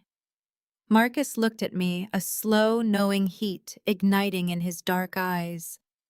He didn't question me. He simply waited for the strategy he knew was already forming in my mind. "If we crush them in a boardroom, they will spin the narrative," I explained, turning to face the two men. "Eleanor will play the victim. Julian will blame macroeconomic shifts. They will retreat into their delusions and claim they were martyred by a faceless corporation. I don't want to just beat them in a courtroom. I want to dismantle their ego on my own territory.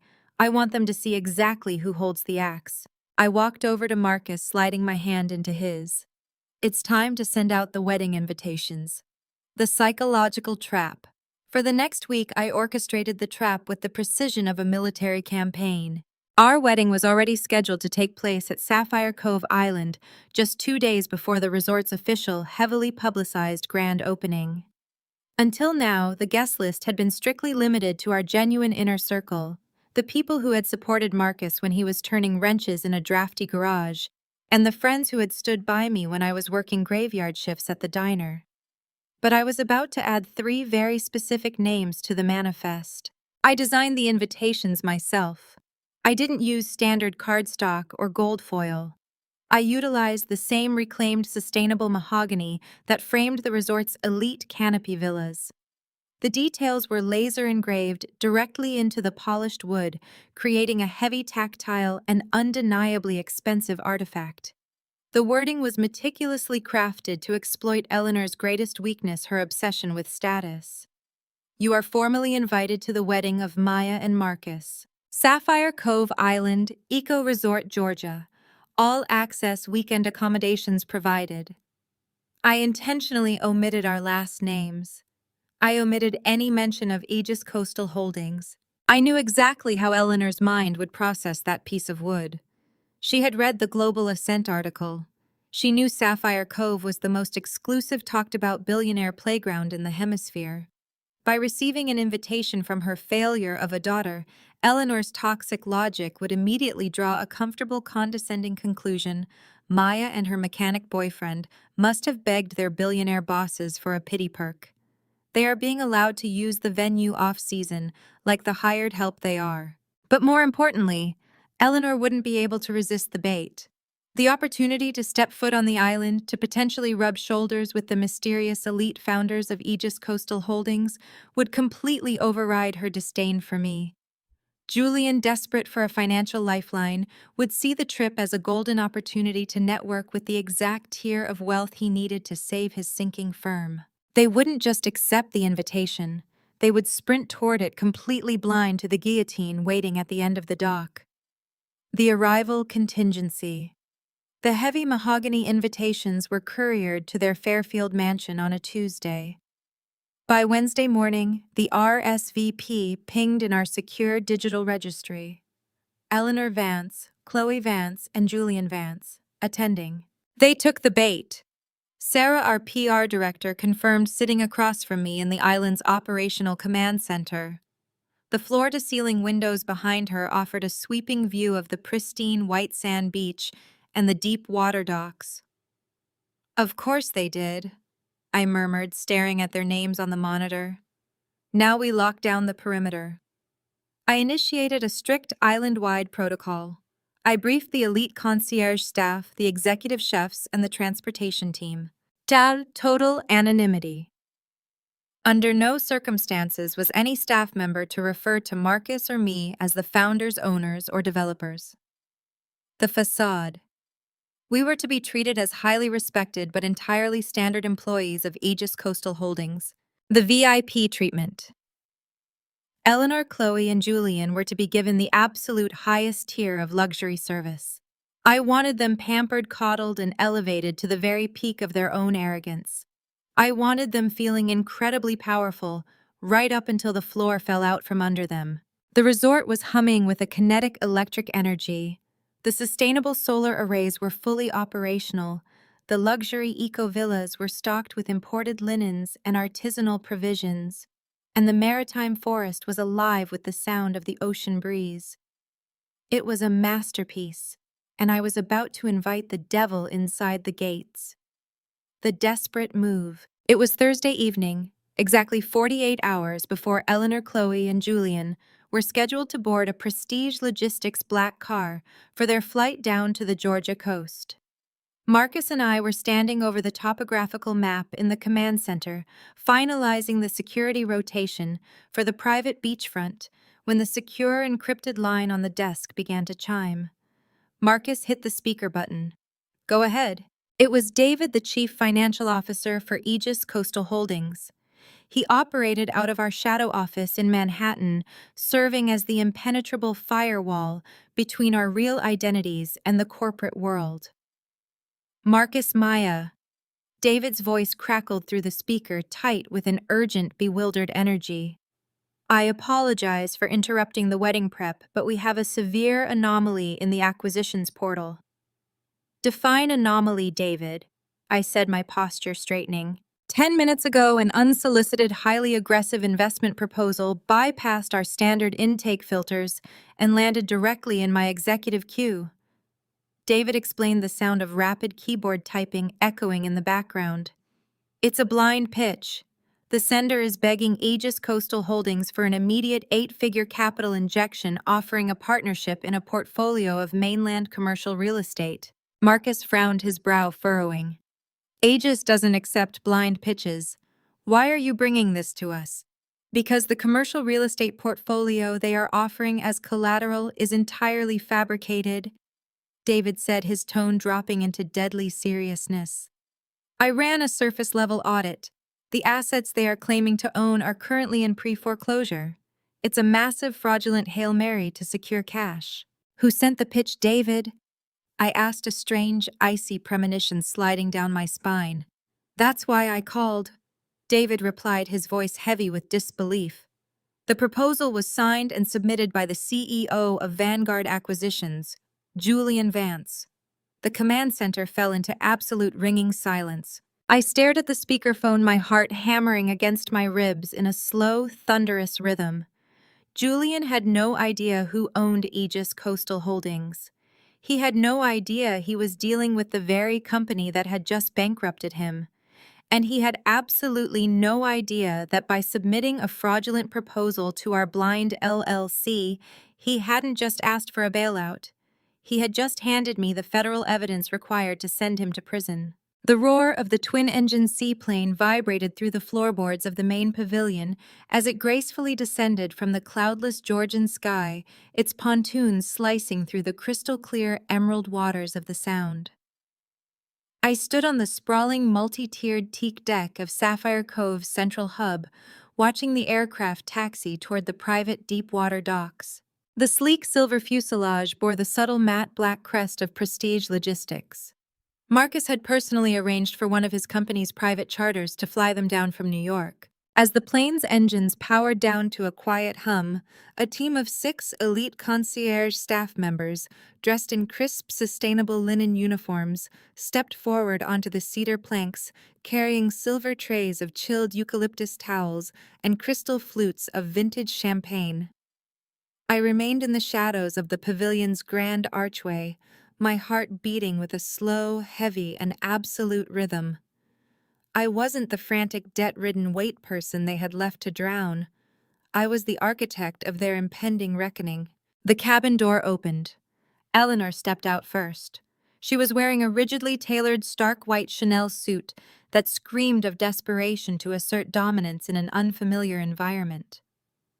She paused at the top of the stairs, her manicured hand gripping the railing as she looked out over the island. I could see the exact moment the sheer staggering magnitude of Sapphire Cove hit her. Her eyes darted over the flawless, untouched maritime forest, the 30 ultra-luxury glass antique villas suspended seamlessly within the ancient oak canopy, and the pristine white sand private beach curving around the cove. It was a level of opulence that completely dwarfed the sterile manufactured wealth of her Beacon Hill country clubs. It was authentic, breathtaking, and terrifyingly expensive. Chloe disembarked next, stumbling slightly in her designer heels against the pontoon step. She looked utterly frayed, the dark circles under her eyes visible even from a distance, her posture rigid with the crushing anxiety of a woman who knew her entire life was built on a crumbling cliff edge. Finally, Julian emerged. He looked terrible. His usually immaculate posture was gone, his shoulders slumped beneath his expensive blazer. He was sweating, a thin sheen of panic coating his forehead as he scanned the billionaire playground he had so arrogantly tried to steal through frivolous injunctions just 2 years prior. He had no idea he was standing on the very soil that had bankrupted him. "Welcome to Sapphire Cove, Mrs. Vance," the lead concierge, a flawlessly poised man named David, said smoothly, offering Eleanor a champagne flute. "We are honored to host you for the wedding weekend." Eleanor took the glass, her chin lifting as she immediately fell back on her only defense mechanism, sheer delusional condescension. "Yes, well, the grounds are certainly adequate," Eleanor announced, her voice carrying loudly over the gentle lap of the waves, ensuring every staff member within 50 feet could hear her. "My daughter Maya works for the hospitality division here. She's terribly fortunate that her bosses allow the staff to utilize the resort during the off-season for personal events. I imagine she had to beg quite persistently for this favor." David did not blink. His training was absolute. "We are entirely at your service, ma'am. Please allow us to show you to the main pavilion." I waited until they had walked up the winding stone-inlaid pathway, flanked by blooming wild jasmine and ancient ferns. As they stepped under the sweeping cathedral-like arches of the pavilion, I finally stepped out of the shadows. I was wearing a custom-tailored emerald green silk jumpsuit that flowed like liquid as I moved, paired with the brilliant, flawless diamond Marcus had placed on my finger. My hair was pulled back into a sleek, severe knot, highlighting the sharp, unyielding angles of my face. I didn't look like a grateful employee. I looked like a queen standing in the center of her fortress. Eleanor stopped dead in her tracks, nearly spilling her champagne. Chloe's jaw actually dropped, her eyes locked onto the massive diamond, catching the sunlight on my left hand. "Maya." Eleanor breathed, her voice faltering, as her eyes dragged over the immaculate multi-million-dollar architecture surrounding us. She struggled to reconcile the powerful, commanding woman standing before her with the broken scapegoat she had spent 30 years trying to erase. You look... "Welcome to the island, Eleanor." I said, my voice smooth, cool, and perfectly detached. "I trust the flight was comfortable." "It was fine," Julian interrupted, stepping around his mother-in-law. His eyes were darting frantically around the pavilion, taking in the bespoke artwork, the elite staff, and the sheer volume of capital radiating from every square inch of the resort. He didn't care about the wedding. He didn't care about my suit.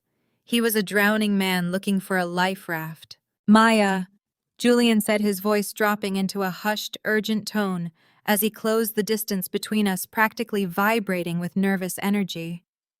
"You've done very well for yourself. Clearly you have the ear of the founders, the people who own Aegis Coastal Holdings." I held his frantic, bloodshot gaze, my expression completely unreadable. "I am very familiar with Aegis Coastal Holdings, Julian, yes." Julian wiped the sweat from his upper lip, his hands twitching at his sides. "I need you to listen to me. I know we've had our differences. I know things ended poorly back in the city. But family is family, and right now, I need a massive favor." He glanced over his shoulder to ensure Eleanor and Chloe were sufficiently distracted by the concierge team leading them toward the panoramic viewing deck before turning back to me, lowering his voice to a desperate, pathetic whisper. "I submitted a blind investment proposal to Aegis Coastal Holdings 48 hours ago." Julian confessed, the sheer humiliation of begging me actively choking him. "It's a highly lucrative commercial real estate portfolio, a guaranteed return on investment, but their intake filters are impossible to penetrate. I need an executive review. I need cash, Maya, liquid capital immediately."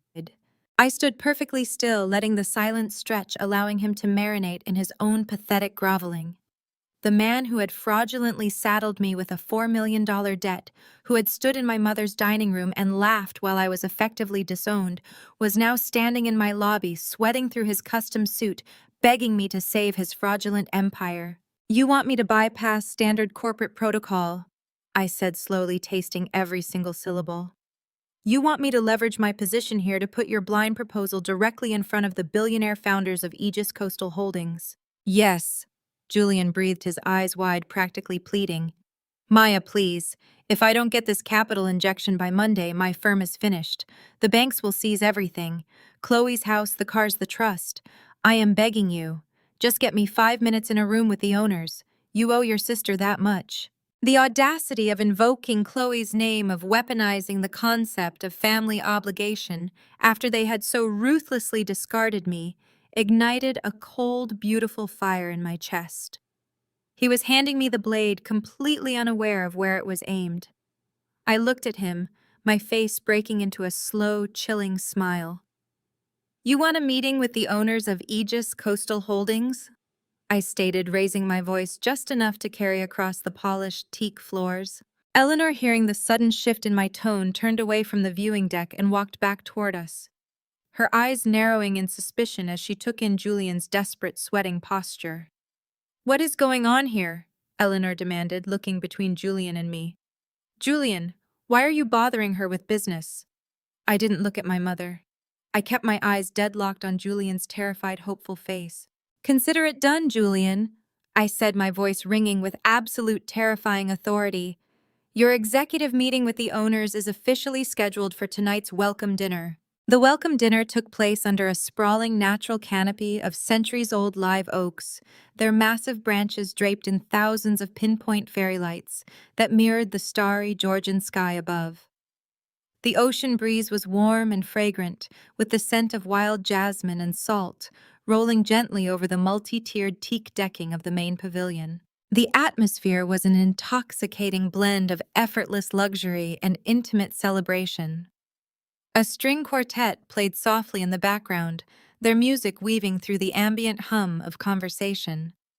The tables were set with raw silk runners, sustainable crystal, and flickering pillar candles that cast a warm golden glow over the faces of our guests. These were our closest friends, our elite logistics partners, and the key architects who had helped turn Sapphire Cove from a blueprint into a billion-dollar reality. And right in the center of it all, seated at a prime table near the head of the pavilion, were Eleanor, Chloe, and Julian. Throughout the multi-course tasting menu, I watched them from my seat beside Marcus. They were entirely in their element, yet desperately out of their depth. Eleanor spent the entire meal aggressively networking, speaking loudly to the tech founders and venture capitalists seated nearby, dropping Julian's name and his firm's supposedly stellar reputation into every possible silence. She was fighting a phantom war for social dominance, completely unaware that the people she was trying to impress answered directly to the man sitting next to me. As the final dessert plates were cleared and the waiters began pouring vintage champagne, Eleanor evidently decided she could no longer tolerate not being the center of attention. She stood up, smoothing the skirt of her pristine Carolina Herrera gown, and picked up a silver dessert spoon. She tapped it against the rim of her crystal champagne flute. Tink, tink, tink. The sharp, demanding sound cut through the low hum of the pavilion. Conversations naturally faded away. The string quartet lowered their bows. Every face turned toward the elegant gray-haired woman standing at the center table. Eleanor smiled, a brilliant, thoroughly practiced expression of maternal magnanimity, and raised her glass. "If I may," Eleanor projected her manufactured upper-crust accent, echoing clearly across the teak decking.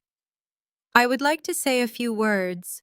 As Maya's mother, I must admit this evening has been full of surprises. When my daughter left the city, we were concerned. She had always struggled to find her footing, to understand the complexities of the real world."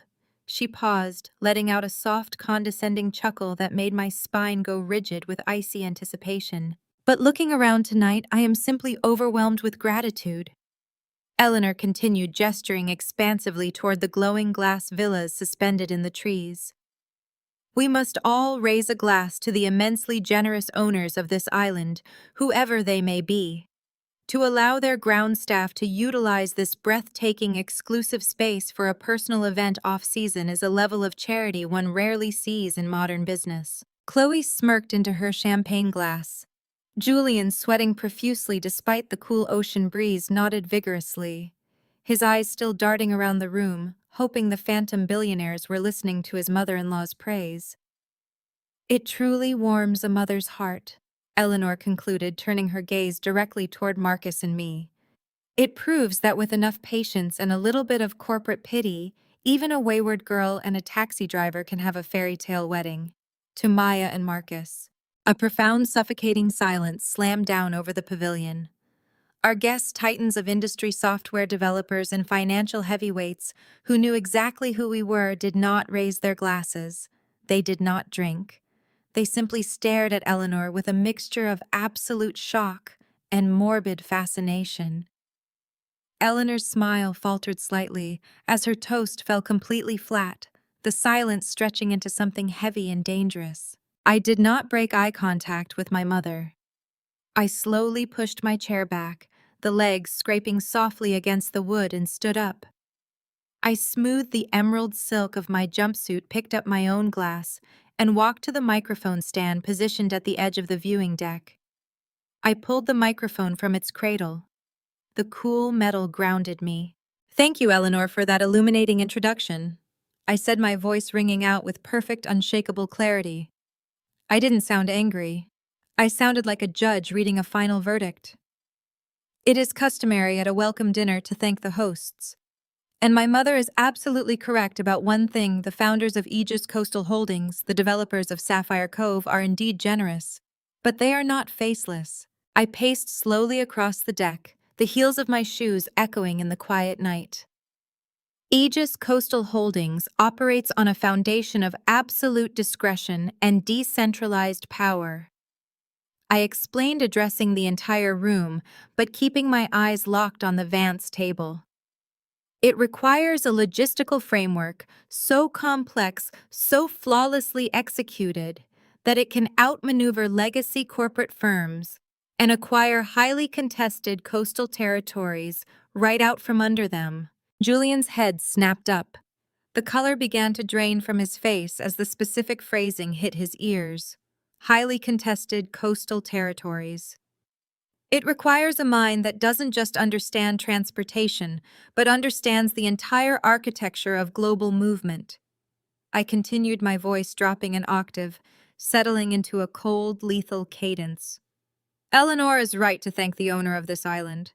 Allow me to formally introduce the Chief Executive Officer of Aegis Coastal Holdings. I turned toward the head table. Marcus. Marcus stood up.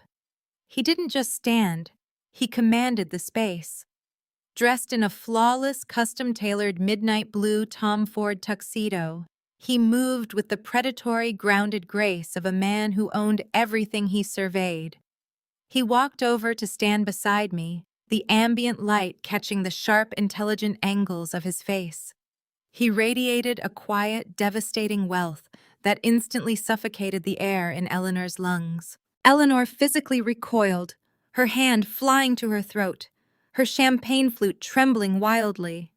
Chloe's mouth fell open, her eyes darting frantically between Marcus's tuxedo and my diamond ring, her brain actively short-circuiting as the reality of her own poverty collided with the sheer magnitude of our empire. But it was Julian who shattered the silence. His grip on his crystal tumbler failed completely. The heavy glass slipped through his sweating fingers and hit the teak decking. The sharp, violent crack of shattering crystal echoed like a gunshot. Julian didn't look at the broken glass. He was staring at Marcus, his chest heaving, his face a sickly mottled gray. The terrifying realization of what Aegis Coastal Holdings actually was, of who had outmaneuvered him, who had blocked his zoning permits, and who had triggered the collapse of his entire firm, was crashing down on him in real time. Marcus doesn't drive taxis, Mother, I said, my voice slicing through the humid air. He owns the fleet. He owns the international logistics network, and together we own Aegis Coastal Holdings. We hold the deed to every grain of sand on Sapphire Cove. I turned my gaze squarely onto Julian. He was shaking now, his breath hitching in wet, ragged gasps. And Julian, I said, my tone dropping into a deadly intimate register that carried perfectly through the microphone. We are the sole recipients of the blind, highly aggressive, and entirely fraudulent commercial real estate proposal you submitted to our acquisitions portal this afternoon. Julian's knees buckled. He didn't just stumble, he collapsed. The bespoke fabric of his trousers pooled against the hardwood floor as he fell to his knees in front of the entire pavilion. The arrogant, untouchable golden boy of the Vance dynasty was physically broken, kneeling amidst the shattered remains of his crystal glass.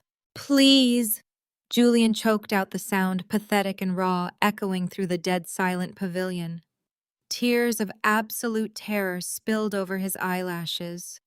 He looked up at Marcus, his hands grasping at the empty air. Please, the bridge loans. The investors are calling in the debts on Monday. If I don't get the capital injection, it's not just bankruptcy, it's wire fraud. They'll send me to federal prison. Please, Marcus, I'm begging you. You have the money. Save me. The sound of Julian's weeping was the only noise left in the universe. He remained on his knees among the shattered crystal, his hands clutching the empty air, begging for a lifeline that was never going to come. The titans of industry seated around us watched with clinical detachment. To them, Julian was not a tragedy. He was a cautionary tale. I looked down at the man who had gleefully strapped a $4 million toxic debt to my name, expecting to feel a rush of vengeful euphoria. Instead, I felt nothing but a profound clinical emptiness. He was pathetic. Before I could address him, the sharp click of Eleanor's heels broke the spell. Survival was my mother's only true religion. Faced with the absolute annihilation of her social and financial reality, her mind violently rerouted to find an angle. The sheer terror on her face vanished instantly, replaced by a wide, trembling, grotesque smile. She stepped over the spilled champagne, reaching out with both hands, as if moving to embrace Marcus. "Well," Eleanor gasped, her voice shrill and breathy, echoing awkwardly across the teak decking. "I must say I am simply stunned. Marcus, darling, I always knew you were a brilliant man. I told Julian just the other day, I said that mechanic has a mind for logistics, didn't I, Chloe?" Chloe didn't answer. She was backed against the edge of their table, her arms wrapped tightly around her own stomach, hyperventilating as she stared at the floor. Eleanor ignored her, taking another step toward us, her smile stretching so wide it looked painful.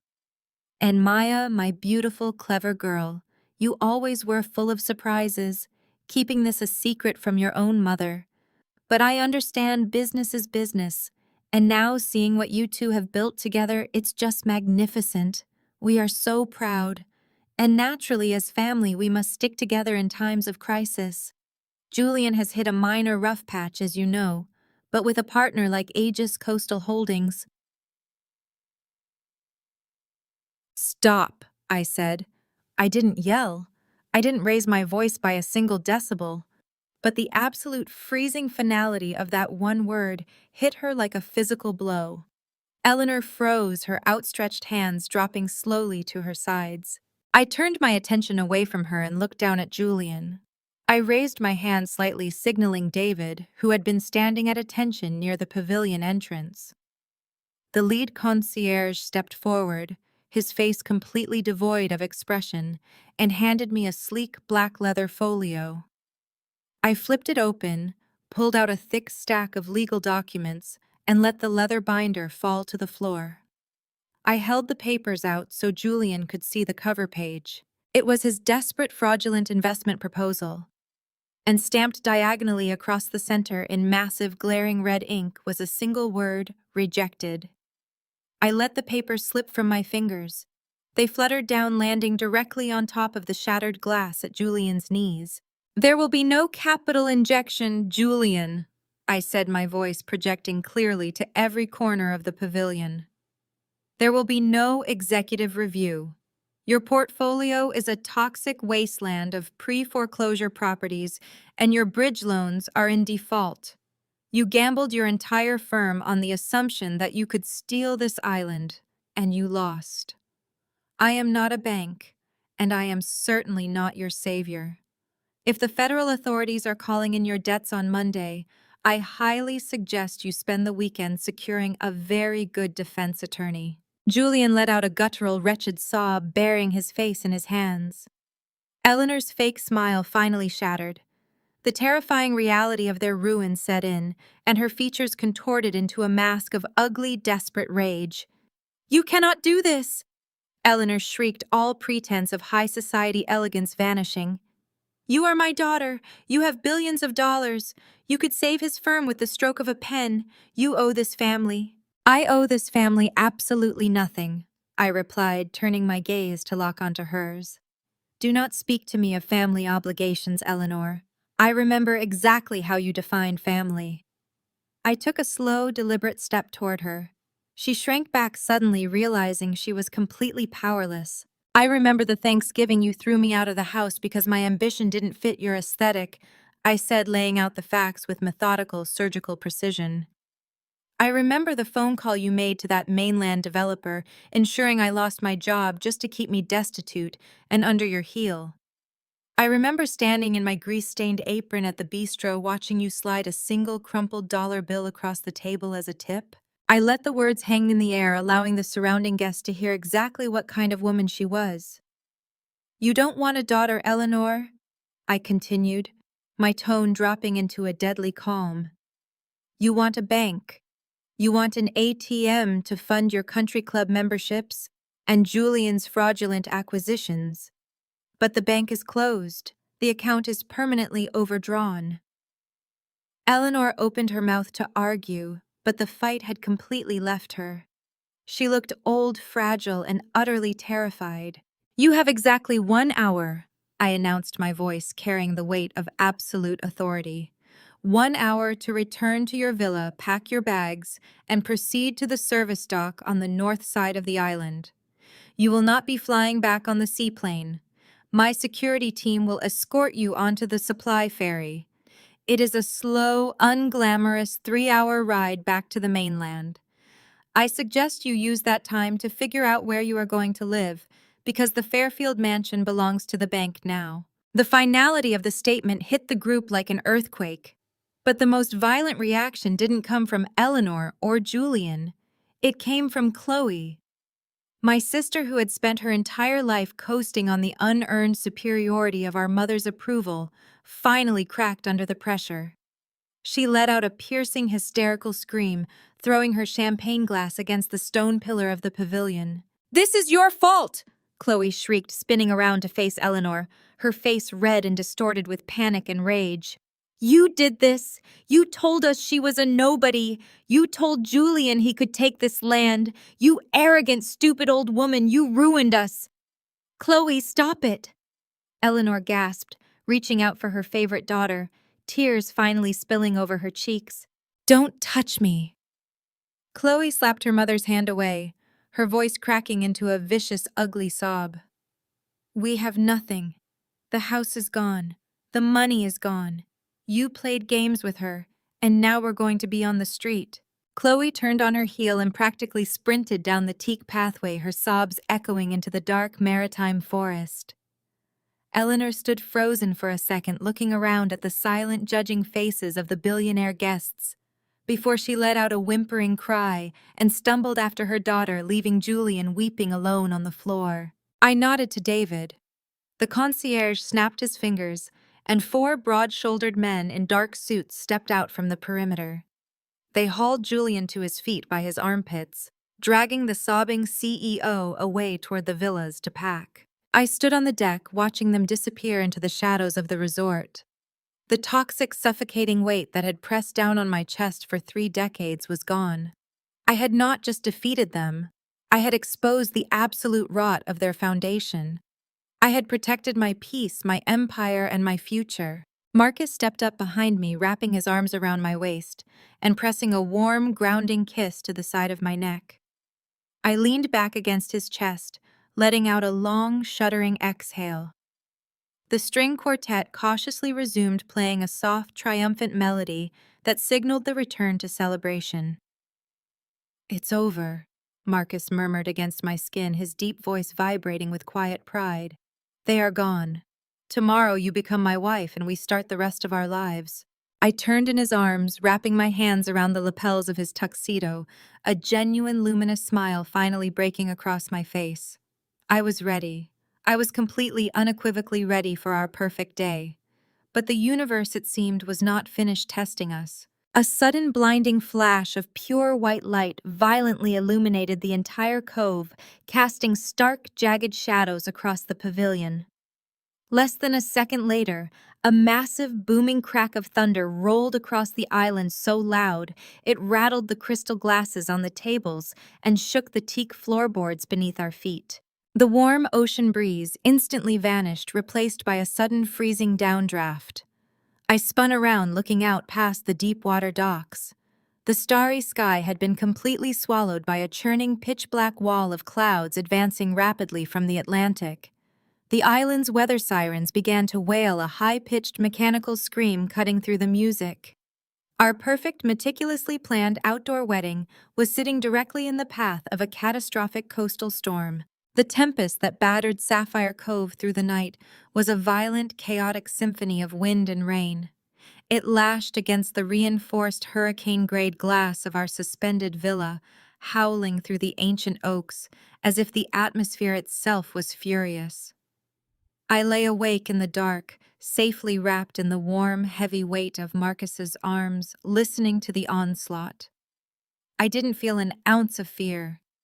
Instead, I felt a profound electric kinship with the wild weather. It was as if the island, our sanctuary, was actively purging the toxic, suffocating residue that Eleanor, Chloe, and Julian had dragged onto our shores. The storm was violently scrubbing the slate clean. By dawn, the furious winds had surrendered to a breathless, reverent quiet. I slipped out of bed and stepped onto our private teak terrace. The maritime forest was utterly transformed. The torrential rain had washed every fern, every palmetto, and every oak leaf, leaving the canopy gleaming like polished jade under the rising sun. The sky, stripped of its bruising charcoal clouds, was an endless, flawless expanse of brilliant cerulean blue. Down below, our elite logistics and concierge teams were already moving with synchronized military precision, effortlessly resetting the outdoor venues. The storm hadn't ruined our day, it had baptized it. My bridal suite was a haven of serene, joyful, and deeply grounded energy. There was no frantic pacing. There were no passive-aggressive remarks about my weight or my posture. There was no Eleanor hovering in the corner projecting a lifetime of bitter insecurities onto my reflection. Instead, the room was filled with the women who had actively earned the title of family. Marcus's three sisters, radiant and stunning in deep sapphire silk gowns, poured chilled mimosas and laughed from their chests, their voices rich with genuine warmth. My lead architectural designer, a brilliant woman who had stayed up with me through countless caffeine-fueled nights, finalizing the island's blueprints, carefully pinned my cathedral-length veil into place. I looked at myself in the full-length mirror. The custom pearl-white silk crepe gown draped flawlessly over my frame, elegant, sharp, and uncompromising. I wasn't a scapegoat anymore. I wasn't the broken girl begging for scraps of maternal approval in a Beacon Hill dining room. I was the architect of my own destiny, looking exactly like the queen I had bled to become. The ceremony took place on the curved western peninsula of the private beach, where the pristine sugar-white sand met the gently lapping emerald water of the Sound. As the opening notes of a live string and brass ensemble drifted through the salty, fragrant air, I began my walk down the aisle. I walked alone. I didn't need a father to give me away. I belonged entirely to myself, and I was freely choosing to give my heart to the man waiting for me. Looking out over the assembled crowd, the contrast to the sterile transactional country club weddings of my youth was staggering. There were no toxic blood relatives keeping score. There were no elitist snobs measuring my worth by my pedigree or my bank account. The rows of woven mahogany chairs were filled with Marcus's warm, deeply rooted family. There were the mentors who had believed in us, the friends who had shared our cramped, unheated apartments when we were just trying to survive, and the loyal, brilliant staff who had built this billion-dollar dream alongside us. It was a breathtaking, vibrant tapestry of Black excellence, pure love, and undeniable resilience. At the end of the aisle stood Marcus. Framed by the endless stretch of the Atlantic Ocean, he looked like an immovable anchor. Dressed in a sharply tailored ivory tuxedo jacket and black trousers, he radiated a quiet, devastating power. When I finally reached him, when I placed my hands in his, the very last lingering ghost of my mother's expectations, a heavy, suffocating phantom I had dragged around for 30 years, simply evaporated. It dissolved into the sea breeze and vanished forever. You saw the empire in me when I was just a man trying to survive. Marcus said, his voice carrying the deep, resonant truth of our shared history, echoing softly over the sound of the waves. You didn't just design the blueprints for this island, Maya. You built a home for my soul. You are my brilliant, ruthless, beautiful equal. I promise to be your shield, your partner, and your greatest champion for all the days of our lives. My voice was remarkably steady, anchored by the absolute crystalline certainty of the moment. We built our kingdom from the stones they threw at us. I vowed, holding his dark, gleaming gaze. You taught me that family isn't determined by blood. It's defined by the people who stand with you in the trenches. You gave me the courage to claim my power. I choose you, Marcus, today, tomorrow, and in every lifetime. The transition into the evening reception was completely seamless, a masterclass in the very hospitality and logistical perfection we had built our fortune on. The main pavilion was transformed into a glowing, magical wonderland of warmth and celebration. Tables overflowed with a brilliant fusion of elevated southern coastal cuisine and rich traditional culinary staples that paid deep homage to our roots. The air buzzed with genuine, uninhibited joy. Rich, booming laughter echoed across the water. We toasted, we feasted, and we danced without pretense, without performing for a gallery of critics. We were surrounded entirely by people who celebrated our ascent because they had held the ladder while we climbed. Late into the night, as the 8-piece jazz band slowed their tempo into a smooth, soulful rhythm, Marcus pulled me into the very center of the polished teak dance floor. The canopy of fairy lights strung through the ancient oaks above us seemed to blend directly into the starlit Georgian sky. I rested my head against his chest, closing my eyes and listening to the steady, reassuring, absolute beat of his heart. The air was warm, the island was thriving, and the victory was absolute. "You look completely at peace, Mrs. Vance," Marcus murmured, his lips brushing softly against my temple as we swayed to the music. "I am," I whispered back, a profound sense of contentment settling deep into my bones. "There is nothing left to prove. There is nothing left to fight for. We won." I felt the low, rich rumble of a chuckle vibrate deep within his chest. His hand slid down the silk of my gown to rest at the small of my back, pulling me just a fraction closer against his body. "About that," Marcus said, his voice dropping into a smooth, conspiratorial whisper that sent a sudden electric thrill of anticipation straight down my spine. "I was looking at the private acquisitions portfolio this morning while you were getting your hair done. A new property just hit the market. Massive, completely dilapidated, foreclosed, in desperate need of a ruthless visionary architect." I pulled back slightly, looking up into his dark, intelligent eyes. "We just finished Sapphire Cove, Marcus. Are you already looking for our next project?" A slow, dangerous smile spread across his handsome face, the exact kind of smile that promised absolute beautiful ruin for anyone foolish enough to stand in his way. "It's a sprawling 50-acre historic estate," he whispered, his eyes locking onto mine with predatory excitement. "It just so happens to be located directly in the center of Beacon Hill, right in your mother's zip code." He leaned in closer, the jazz music swelling around us, his breath warm and thrilling against my ear. "Tell me, my queen, are you ready to build our next empire right in Eleanor's backyard?"